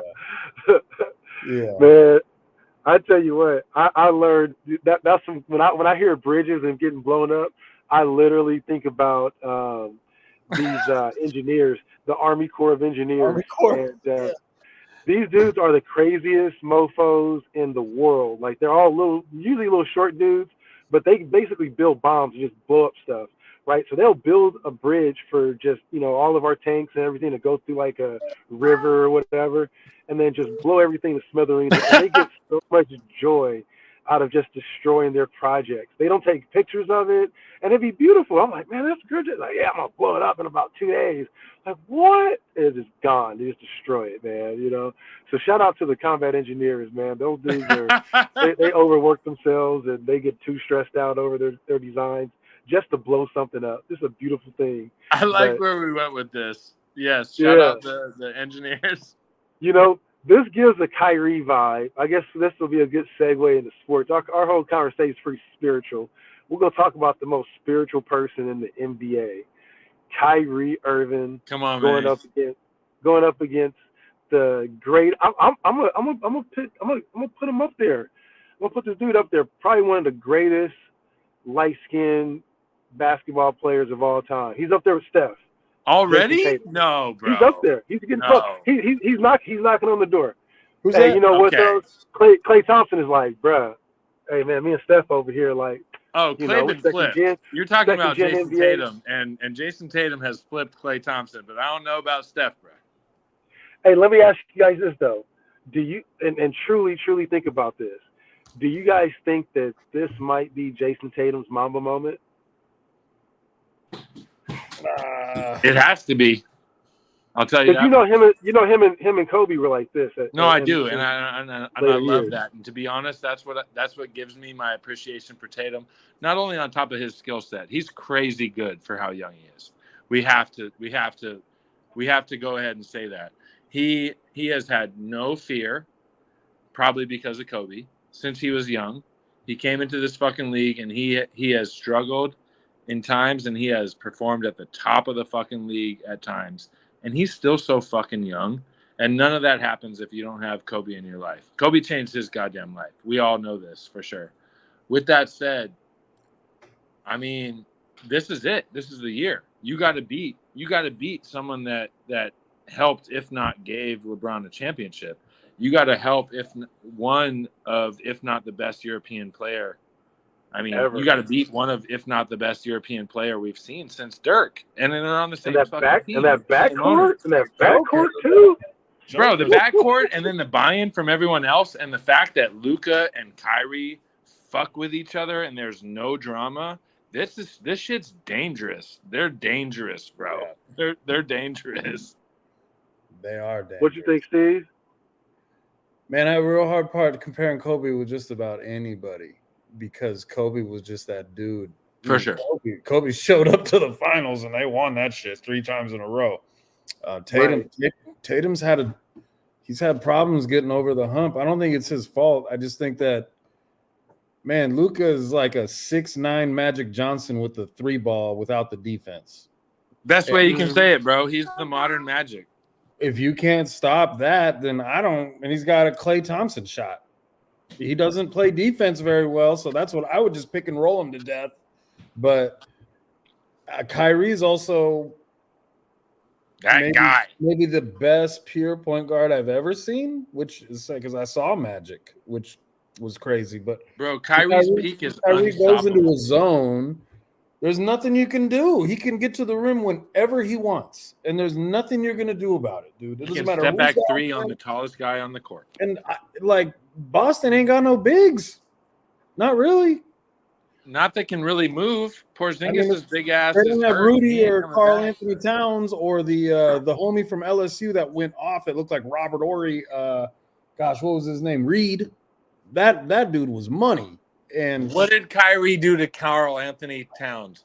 Oh my Step God, back bro. on your big ass, bro. and took him to the rack. You know what's crazy? You know what's All the even above. crazier is like if Denver was around to play Minnesota, that matchup wouldn't even have been square. Denver would have destroyed Minnesota.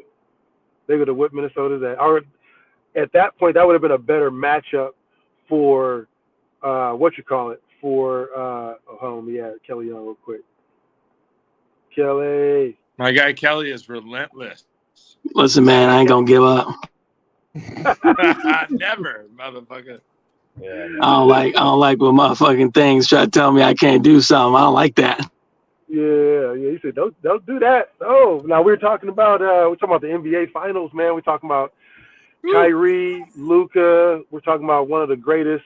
We're talking about he's probably top 5 greatest light-skinned basketball players of all time right now. Jason Tatum. He may enter the top 3 if he can be able to win a title. But we're talking about one thing, and not being disrespectful to Kobe at all, but if Jason Tatum can be able to step up, does he have the capacity, or is this going to be his Kobe breakout moment? Like everybody has their Mamba moment, or the great ones have their moment. Like Kobe had his, Jordan had his, where he had to gain weight to be able to beat the Pistons. We see what happened with LeBron just beating the dog shit out of Boston. He was like, "Yeah, okay, little boy, go. I've been knowing you since you were 8 years old. Go sit your little ass down," and just Not been today. destroying them. And so now the dude's actually got him a team. He got a coach that ain't fucking the damn, you know what I'm saying? Excuse my French, you know what I mean? But you know what's going down. Shout out to Nia Long, man. Woo, man. But yeah, the coach ain't messing up. The coach is absolutely autistic and locked in He's on money. only basketball. He's So money. is this his opportunity to just go ham? Or we got Luka and we got Kyrie, which may be maybe the top 3 greatest backcourts in NBA history. Because I can't discredit Clay and Steph, and No, I you can't should. discredit that Pistons Joe backcourt back in Dumars. the day. Joe Dumars. Because them motherfuckers play defense, dog. That's the thing. They play They defense were too. filthy, bro. And Luka, I don't see him playing defense. I see him scoring 45 a night, but I don't see him keeping that Unstoppable. frequently. Yeah, I want to see him in the finals and see what happens, though. Let's But just see Kyrie when they're plays done. defense. What won out? Defense or incredible offense? Exactly. Defense. So now, in one hand, we got We'll Luka, and we got his abilities. Can he overcome a great team that has been beat up throughout the East? Got a real easy path to the Real NBA. easy. In my opinion, got a simple way to be able to beat the Pacers and just ran through their competition.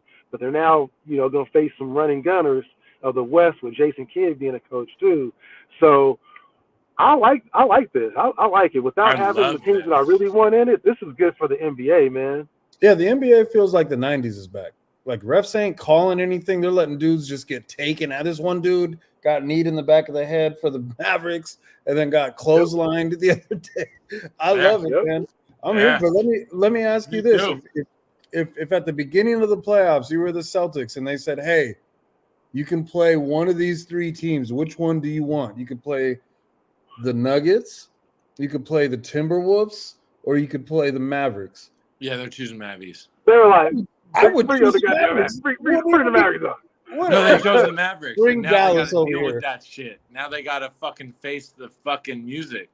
They do, man. Dallas leveled up because the Wolves beat them 4-1 during the regular season. They And did. And they smashed them. I'm gonna tell you one thing about the Mavericks, and it's something that's propelled me in my sales career. To have a motivator at the top of the helm, to have someone that understands how to motivate as an owner. I mean, Mark Cuban does it, in my opinion. Motherfucker's on Shark Tank. He's so fucking stoked about all the successes of his team.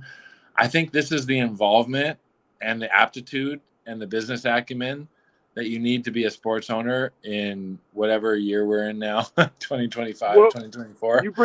You bring up a good point that we got to touch on before we go further, is that he's managing, number one, he's managing an international player that went to his very first team he got traded to the Mavericks on draft night, and On draft night.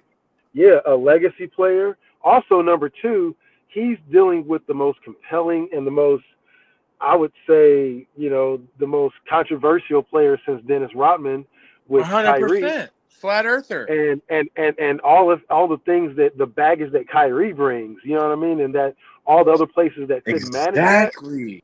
And that ego and his playability too, and just bring that out, and finding the coach saying, hey man, look, hey, we got your favorite player, the guy that you looked up to. He gonna be your coach, dog. Bruh. He gonna be your coach. So the owner, look at what he did. He stayed out the way. He said, he may have just said, look, I'm gonna give you everything that you want and bring it here, and then I'm gonna go sit the fuck down, Kyrie. I'm gonna let you be Kyrie.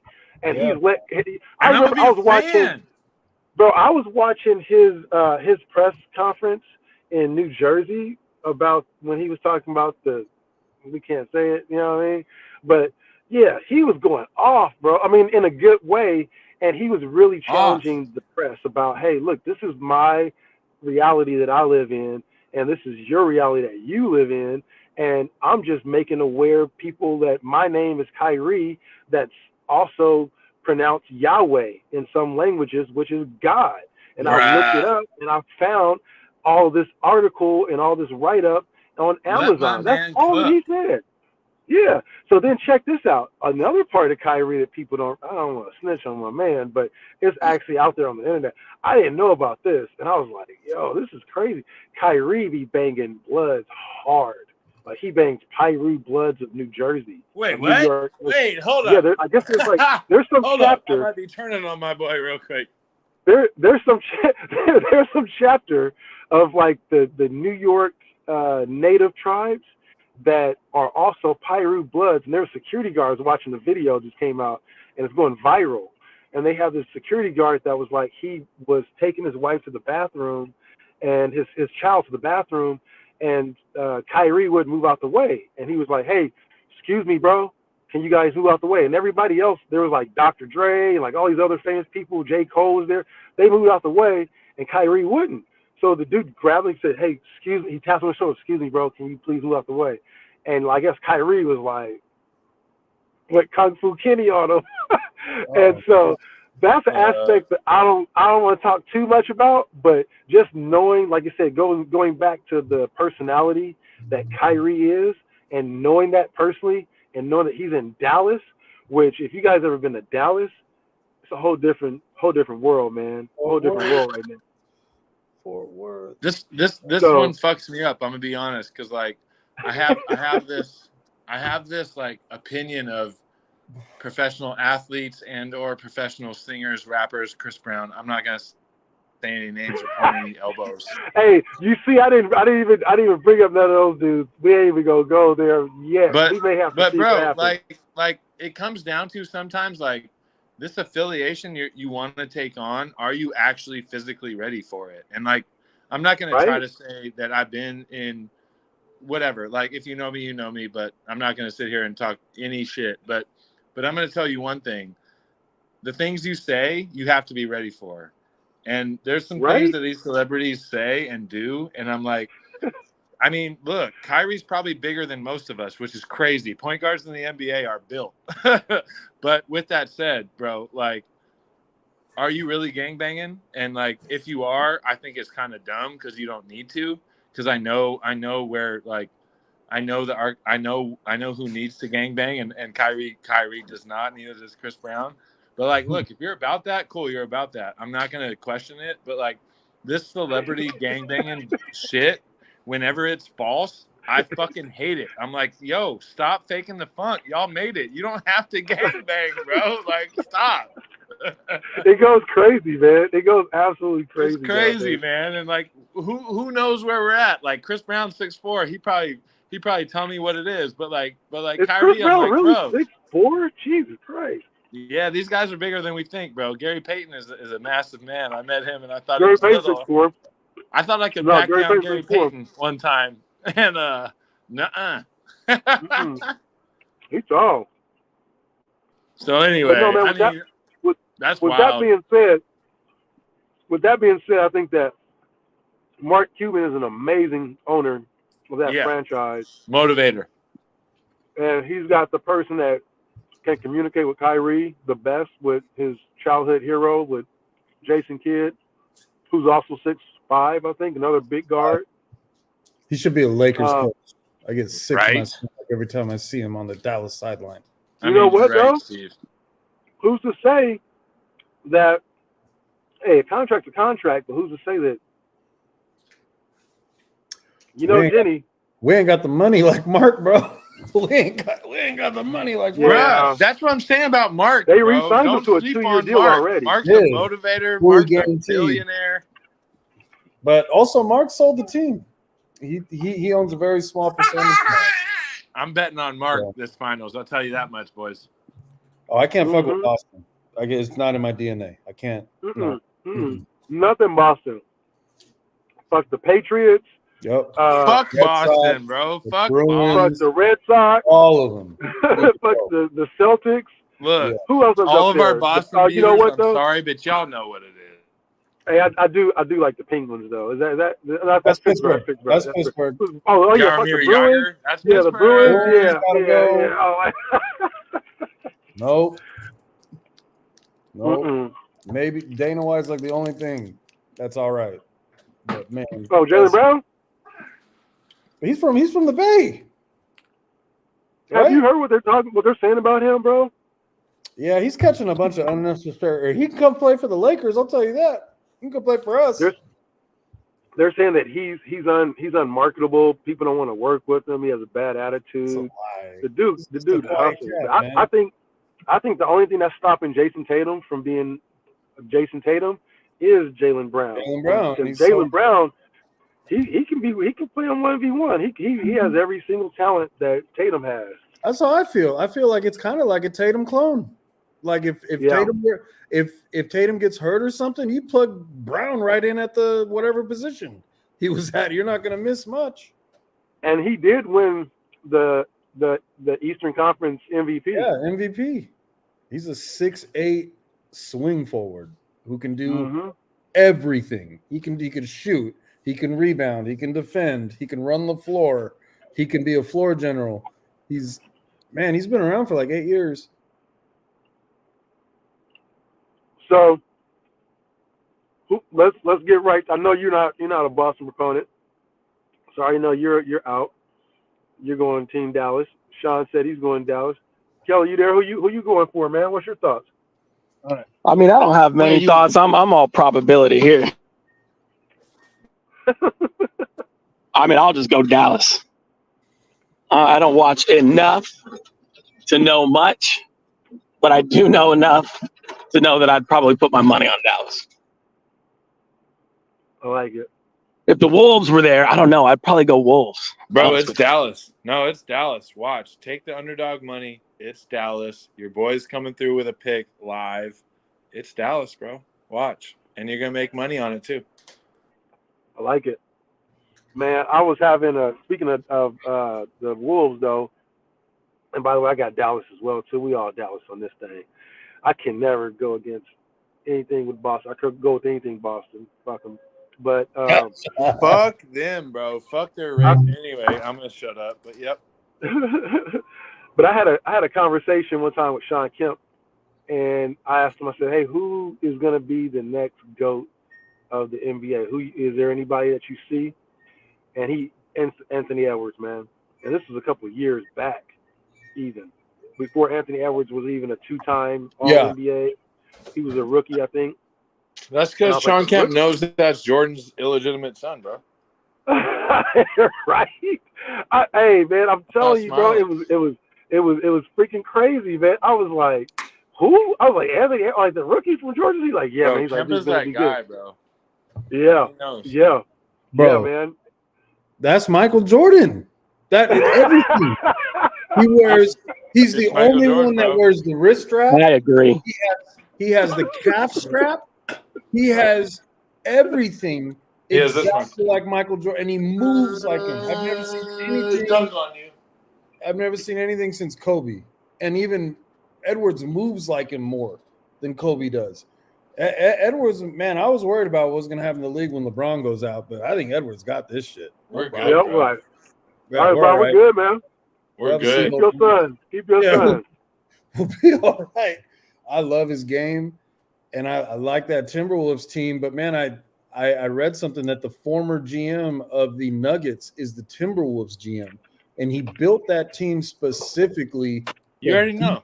To beat the Nuggets, and they did, but they weren't built to play against a backcourt like the Mavericks, and they got smoked, which makes a lot of sense, man. Because I think special, the bro. Nuggets, They're gonna do something special. This is gonna be. it's just matchups, dude. We're gonna be like, holy fucking shit!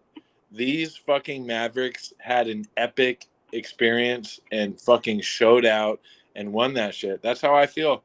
Take the underdog, man. Look, trust Big Sean. Let's get It's it. about matchups, man. It's about matchups. I think the Nuggets would have gave the Mavericks that work. I think they would have beat them, but they couldn't deal with the Timberwolves couldn't deal with the Mavericks, man. Nah, they couldn't, bro. Mavericks are a problem. The only thing that Boston has in its back like is their deep in the reserves is defense and Derek White. Oh yeah, yeah, Derek White. That's it. Man, dude, Dallas has those two bigs. The kid from Duke, Lively, he's filthy, and then the other cat, Gafford, is and motivation, bro. They're motivated. They know they're the underdog. Mark Cuban is your motivator, bro. Let's get it. Mm-hmm. Yeah, that's cool, man.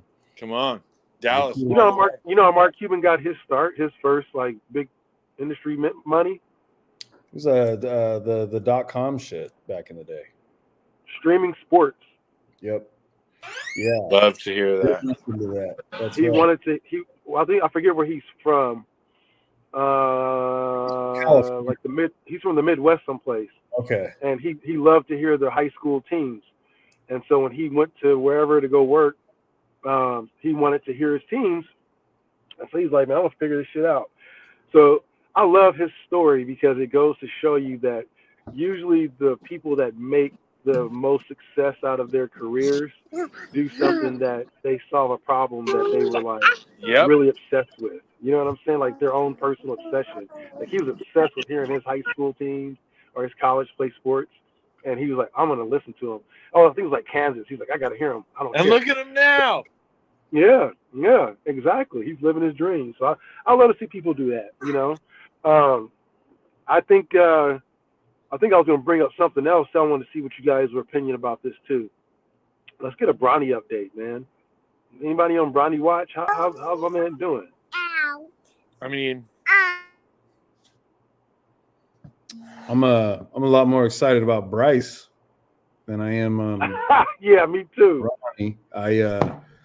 I did watch NBA Countdown, and a bunch of GMs just basically said like, you know, they had him listed at 6'4", but he measured in at 6'1", and you know, unless you're Allen Iverson, dude, I don't.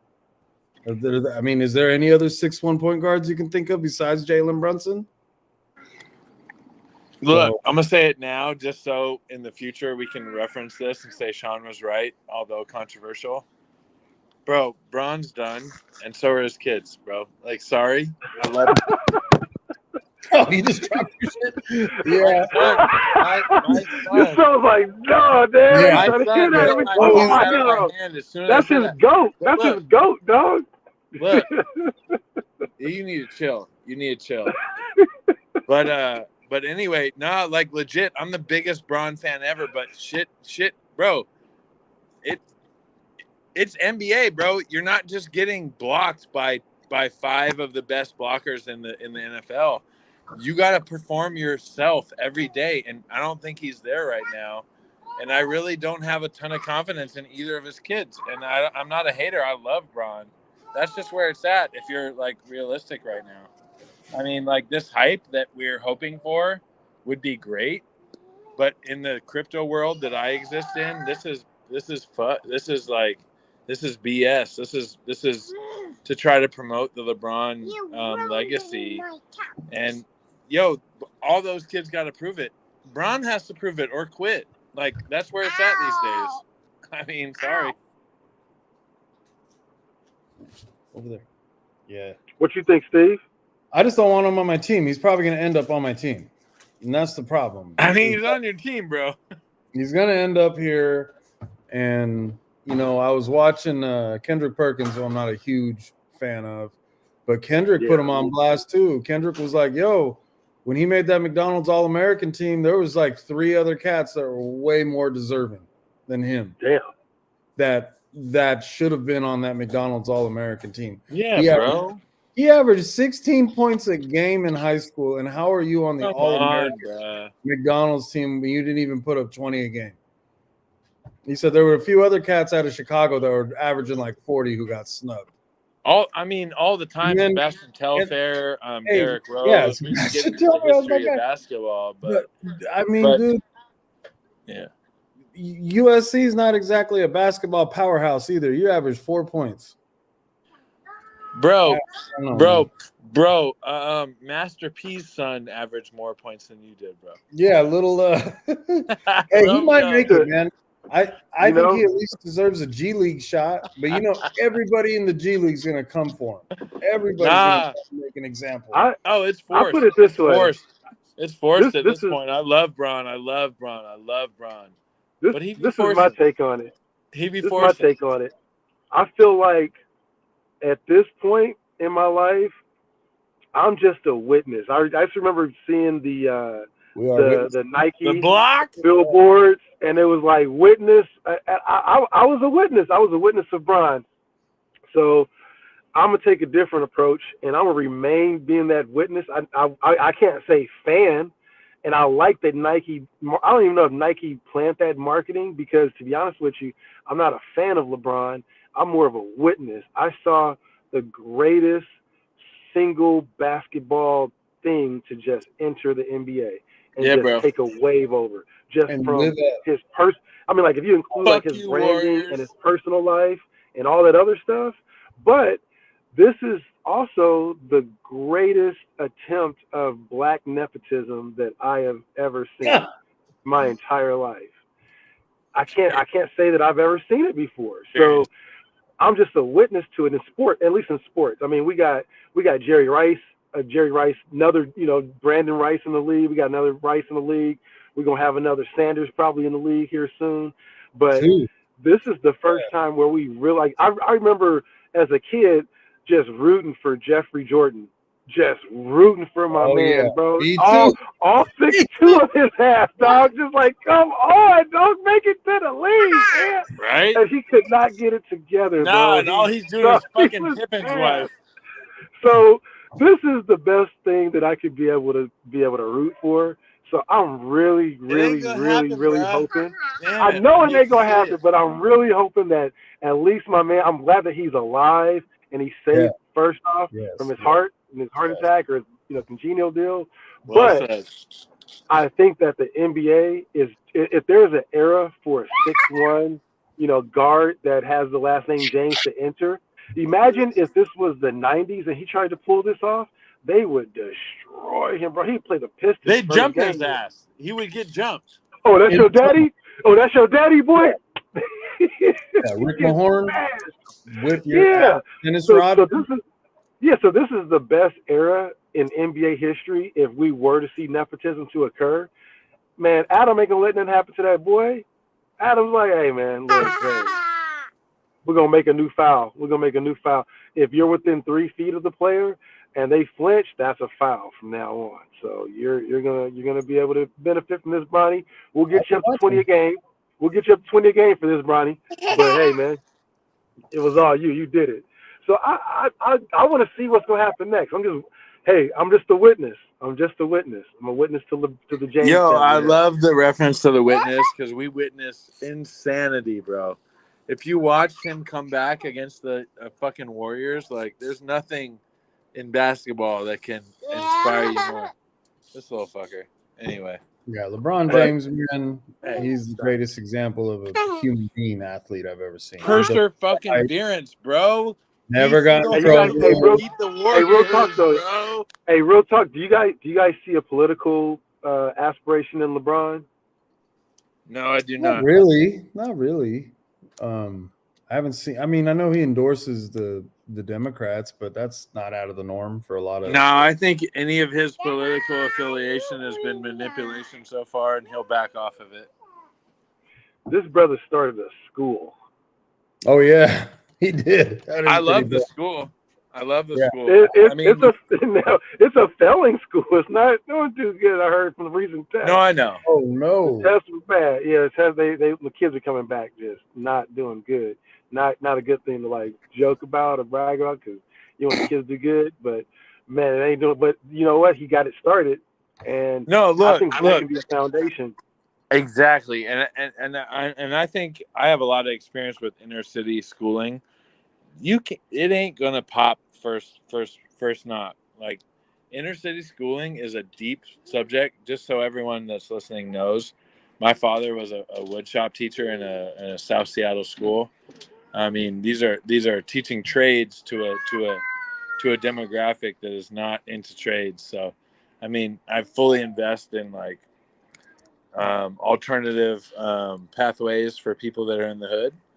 But I mean, just to get back to the topic, bro, like, I mean, I wish I could fully believe in it, but I don't think LeBron, I think he wants to do so much good, but I don't think he's aware of what he's up against.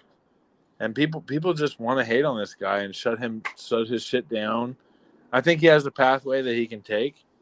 And I think that he has to stick with it and be super, super like very hyper focused on, if he wants to start a school, be hyper focused on it. And you may have to take some time away from shoes. You may have to take time away from Bryce. You may have to take time away from all this shit. But if what you're trying to do is build schools in the inner city of the towns you're from, that's going to take all of your effort. Like, you can't do all these things. You can't do all these things half-ass or just like LeBron style. You got to choose up, bro. And if it's education, I fuck with that shit. Period. And I hope you go full into education. But if it's half education or a third education and a third Bryce and a third Bronny, like, bro, you got to choose up, in my opinion. That's hard for me to tell the person that scored the most points in NBA history to be like, hey, man, I know. You know what I'm saying? But yeah, I see your point though. I definitely see your point there. Is, you know, there's certain things you have to put a big micro focus on, and I think him just using his branding. But the question is can that dude use all of that noteworthy credibility for a political campaign? He could And I think without talking about who what the selections are currently, I think that even if he was, you know, in his 60s at some point, he keeps his record clean, I think that he has a pathway to that. If The Rock has a pathway to that, then why wouldn't, you know, LeBron, who has a clean record, clean slate, nobody has anything bad to say about him. At some A lot of people point, have something bad to say. well, I mean, at some point, though, they probably gonna say something about everybody. But I mean, that probably ain't gonna stand too much weight. They ain't gonna find no Diddy shit on them. You know what I mean? But He ain't think Diddy, that- that's for damn sure. yeah, but I think that probably, you know, in his 60s, think about that. And his, you know, he's still got about 30 more years to be able to still plot his. He's his very stuff. pure. Another person I'm looking at too, that if there was a sports person, it would probably be Shaq. I think that his trajectory with businesses and owning all of the world is probably going to put him on trajectory in you know, some type of office at some point. Maybe not presidential, but President Shaq may be in the runs. But yeah, Shaq man. got a PhD. Anyway, Shaq got a PhD. Shaq Dr. is Shaq. smart as shit. I think Shaq Yeah. has a better shot than LeBron would. If he's beloved by everyone, he's highly educated. He's probably a more successful business person than LeBron is. And he understands how to be fucking But I also personality. think LeBron could run for governor in Ohio right now and win. No problem. that's If what he I'm wants. saying. Yeah, he You could forget win. about the enterprise that he brought to the state of Ohio itself just by his presence being there for him 7 coming years. back and winning a Yeah. title just was one of the coolest things I've ever seen in sports ever. In that market was dead. If you grew up watching the Cavaliers, it was Mark Price, Tyrone Hill, and Terrell Brandon. And that was it. Hey man, I used to fuck with Terrell Brandon, man. He was Me dope, too. man. He was nice. On the video He game, had hey, a Mike Tyson haircut with the. yeah, He was nice, bro. He was. I like Terrell Brandon, man. And then they had Zudis Zogaskis or whatever. Zogaskis, yep. The big boy. Nah, he got a Big Z a title, didn't he? He did. Oh, Yeah, he he did. was, No. He was on the team that lost. They got swept by the Spurs. Nobody talks about them Spurs teams either. Those dudes were really good. You know what, man? That is the truth, though, man. Because I think Coach Pop. Did you see what he did with Kyrie when he was shooting his free throws? Nah. Oh my God. So Coach Pop, Kyrie shooting his free throws, and they're playing against the Spurs. Kyrie was with the Clippers at this point. Kyrie shooting his free throws, makes his first free throw. They boo it. Boo, boo. They start going off, right? So then hit the next part. They take a break on the next free throw. Coach Pop grabs the mic and starts yelling at the fans. And he's like, "We don't do this here. You guys stop it right now." I have seen that. That's right. Yeah. And he yells at Kyrie, bro. Oh my God, man. Yeah, so I fuck with Coach Pop. Also, he's being out, man. He used to do some crazy stuff for the government, sounds like, too. I don't really know. Yeah, he was in the CIA. He really was. Yeah. But man, speaking of great coaches, that's of that era, and starting anew, one team I ain't really heard hardly anything, man, is the Seahawks. You guys been up north, just quiet, absolutely quiet. What the fuck is going on? Yeah, man. Mike McDonald's running a real training camp. No music. We're doing basic pad shit. We bringing in all new pad level equipment. He took the music out. Wait. Out of a Pete Carroll organization, he took the music out. He plays the music during warm-ups, but as soon as that practice bell goes off, that's just a wrap. We're here to work. And I kind of like it. And he's very intelligent the way he talks, and I'm excited, man. You know, if it falls on its face, I think we did the best with what we have, you know, with the best available options. And the more film I watch and the more breakdown and tape I watch, that dude's a defensive genius. He moves people around like a chessboard. And seeing what his former players say about him, and I love the fact that, you know, he's hopefully going to fix a lot of our problems, bro. Josh Jacobs just put up like 900 yards, and we had a lot of those games. That shit drove me nuts. We couldn't stop anybody from just running up the middle. Najee Harris, man, had like 300 yards last year. That's embarrassing, man. And we got Byron Murphy, who's just a juggernaut of muscle. And we invested in the trenches, bro. Pete never did that once. Our first two or three picks were linemen. I love it, man. Get bigger and stronger. Where you're right. They did get the best defensive tackle in all of the NFL draft. Yeah, he's like an Aaron Donald type. I'm not saying he's Aaron Donald, but the build is the same. He's shorter. He's more muscular, and he's so fast for being 300 pounds. That first step is ridiculous.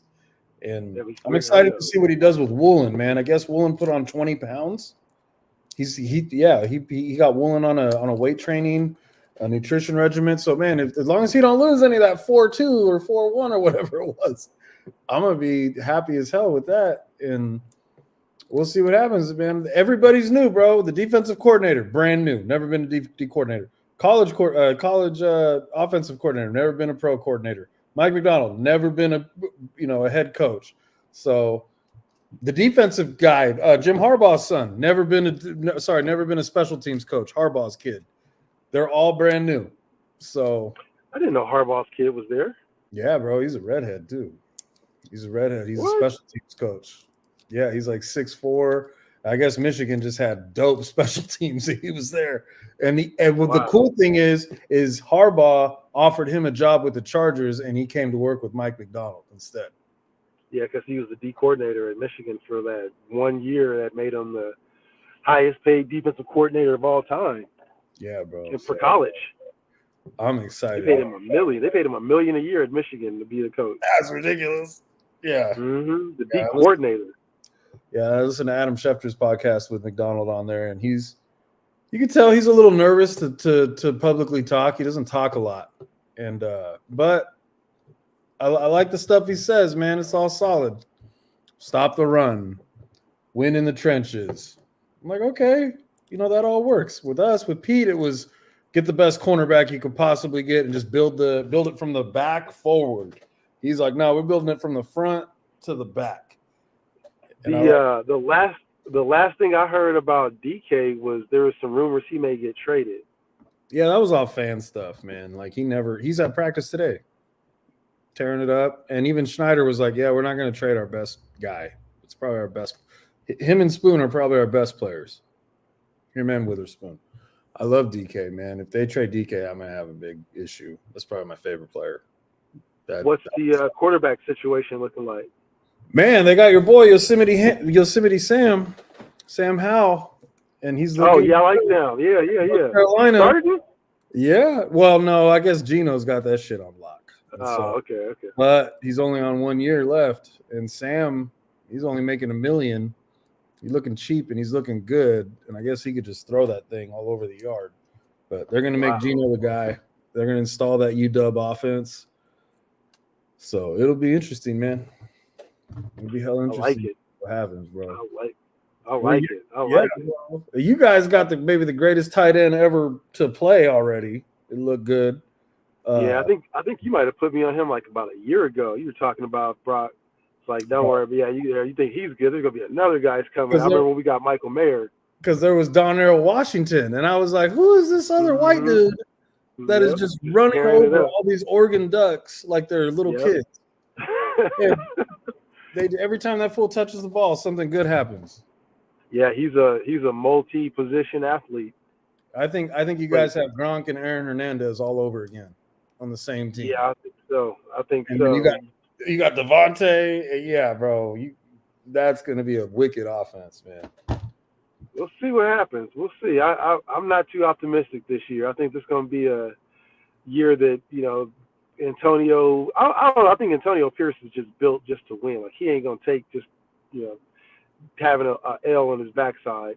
But the one thing that I'm optimistic about, to be honest, is Marvin Lewis. Okay. He's the assistant head coach. They just hired him.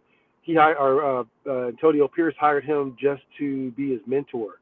Okay. And I mean, you remember him? He used to be the head coach for the Ravens, or be the I know Marvin Lewis really well. He's amazing. Yeah. For the Bengals. 16 years with the Bengals. Never smiled during the press conference. Always just looked like an asshole. Yeah. What do you need? Yeah. This press conference, smiling, laughing, because he's not in charge, having a good time. Just talking about, yeah, man, I'm loving everything. I like what we got here. I like the team. I like the way that we go get it. There's nobody lacking in anything. Coach Pierce is the type of guy, he's not going to hold on to something on his ego. He's going to come and ask, what I need to work on. So he's like on vacation in Vegas every day, and he don't have to take the burden of being the head coach, but he's building the culture. And that's what I love, is like, I would love to have that culture of that old Bengals locker room that he cultivated, or that Ravens team, that defense that he had. You know what I mean? So, hey, we did the same shit. We hired Leslie Frazier. To come comment, because like I said, nobody has any NFL experience, but Leslie Frazier's the assistant head coach. So he's out there like, that guy. All right, look, you're gonna go over here, you're gonna do this. You see him at practice, and McDonald and him are just standing next to each other the whole time. And Mike's just like, all right, how are we running this drill? How are we doing this? Yeah, I like Marvin Lewis a lot, man. Those hard knocks with the Bengals and him, he was cool, man. You could tell his players really trusted him. They would come to him with their problems and shit in his office, and he would just. I think I remember looking back and that was honestly the first time I looked back and I was like, he made being a black dude driving a truck look cool. Oh shit! I remember seeing him get up at like on that Hard Knocks. He got up at like 3 a.m. and he was like, "Gotta get to work." And he like out through that nice ass Ram. Nice ass and it was truck. just, man, it was clean. I don't know if it was a Ram or a Ford or whatever. I think it was a Ram. And he was pushing that. Yeah, he went to the gas station, got on some gas, and he was right at the stadium and shit. It was great, man. I was like, oh shit, I need to get me a truck. Myron Lewis got one. All right. Yeah, I never forget that about that. That was one of my standing memories about him, man. He's a good ass coach though. He was on the Hard Knocks for the Ravens too when they were on it, when they won the Super Bowl. And I remember I was like, damn, that guy's gonna be a head coach. And he was forever. He was like, man, watching him on Hard Knocks, I was like, oh yeah, this dude, he was all in Ray Lewis's ear. Yeah, bro. He's well spoken. Reminded me of a politician. Just smart. He could do some other shit besides football if he wanted to. You could tell. Yeah. He's disciplined. Yeah, absolutely. Very, very smart. Yeah, he reminds me of a better version of Leslie Frazier. kind of. I think Leslie Frazier came from the Marvin Lewis tree. He did. I think. He coached at Cincinnati over there with him. Yeah. And he became the coach of the Vikings for a while. Head coach. And then he went to Buffalo. Sure, he was the head coach over there. And so, yeah, man, I'm excited for this season, bro. It's going to be for the first time in almost 20 years, I don't know what to expect. I don't know what the fuck's what's going to happen at all. Same. I don't know either. I'm just going with the flow. Mark Davis got a chick pregnant, so the model? Another Davis in the family. Want to kick it down to the Davises? Oh no! Another generation got another 60, 70 years of them Davises around here. He said, "Yeah, man. He had two. They were two separate ones, but the first one was nobody knew. She was like the Cirque du Soleil chick, and she came out and was like, "We're just friends. Like we're nothing more." And then he got this other chick that's always with him. I guess that's baby mom. So. Damn. Yeah, my man is finally manned up, man. He knocked her up. Your owner. Have another Davis. Yeah, the good thing about it is that it looks like he's gonna hopefully, God forbid, he's gonna have the kid before Carol gets up out of here. Carol Davis, the Al Davis's wife. Okay. She'll finally get to see her grandbaby. Oh, Al Davis's wife's still alive? Yeah. Oh, damn. Mm-hmm. Even though he had a wife, to be honest, bro. That's crazy. So she's actually not the sole owner, but she's the majority owner of the Raiders, and she passes down the leadership to Mark Davis to do. Okay. Mm-hmm. Damn. Yeah, she's behind the scenes. Yeah, and then Mark Davis is like, I don't know what the fuck I'm doing. Yeah. So he got Sandra Douglas Morgan, who is the chief lawyer for the liquor board in Vegas and the gambling commission. She had offices in both locations, and so she's the president of the Raiders now. Holy shit! Damn. Yeah, they got a little mob going on. That's dope. So, yeah. So he got another little Davis on the way, man. Hopefully it's a boy, man. We'll see. Yeah. But that's the last I heard. He got her knocked up. Hell yeah. That's what's up. I'm about to have drink for the great Bill Walton. R.I.P. Bill. R.I.P. to Bill Walton. My God, I almost forgot about the great GOAT Bill Walton, in a pyramid in the sky somewhere, having some mushrooms. My man was a very, very big proponent of the social justice in America back in the day, to the point to where he went to jail in some black riots with some brothers out there, man. So that's one of them dudes that said, hey, man, I'm not going to talk about it. I'm going to be about it. If I say I'm in with y'all, I'm in with y'all. He went to jail. Yeah, big ass. They put him on the bus. Yeah. And also he left Portland. I didn't realize how distraught he was when he left Portland, how shitty the owners treated him. Yeah. And then when he left to Boston. He went to the Clippers. He went to the Clippers. Yeah. He went to Boston before that. Oh, yeah. He won Boston, won 2 championships. Yes, you're right. Because Kareem was talking about him today. And Kareem's people say they've never seen anything like Nikola Jokic. It's like, yeah, you have. His name's Bill Walton. He just had foot problems. True. Yeah, it's true. His agonizing foot problems. Yeah, bad to the point where I almost cut off his feet. Dude, there's a new 30 for 30 on him. I watched him. It's 4 episodes. It's really good. His whole. I gotta check that. That fool was funny as shit. He didn't care what he was saying or who was listening. Oh yeah. He was off the mushrooms. He had to be off the mushrooms. He smoked a big blunt before he went out there. Yeah, oh, it's the best, bro. I like the dude that's always with him on his announcements for the UCLA games. He always just like throwing something on him or hitting him on his head or whatever. Yeah. I love that dude. Talking about. Yeah, they have him in the top. I think the top 75 sports voices of all time. Bro, I loved his color commentary, man. Because he played the game, but he was also hilarious. And he was probably hallucinating most of the time. And that dude you were talking about told Rich Eisen, he goes, I remember my first game I did with him. He went on, we were playing the UCLA was playing the Washington Huskies, and Bill went on a 10-minute tirade about how grizzly bears used to roam California and how the California Department of Wildlife reintroduced grizzly bears into the wild, and they killed a bunch of farmers' pigs and stuff. And so he said, after that game, Mike Tirico called me immediately and said, hey, you have got to reel him in.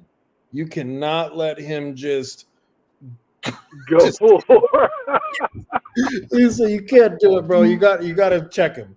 It's like, that is wild. Talking about the pyramids and everything. He had to get it out. He had a stutter problem his whole life. Yeah, so he couldn't talk, which is crazy. Yeah, so he was off them shrooms. He had to get all that shit out, all that information he was processing. He couldn't get out that whole time and shit. That's what that was about, man. Yeah, you know what? We'll end it with this. Do you know why the California bear is the logo of California? I was assuming because there were bears everywhere back in the day, down there. That's a good reason. There was during that era there was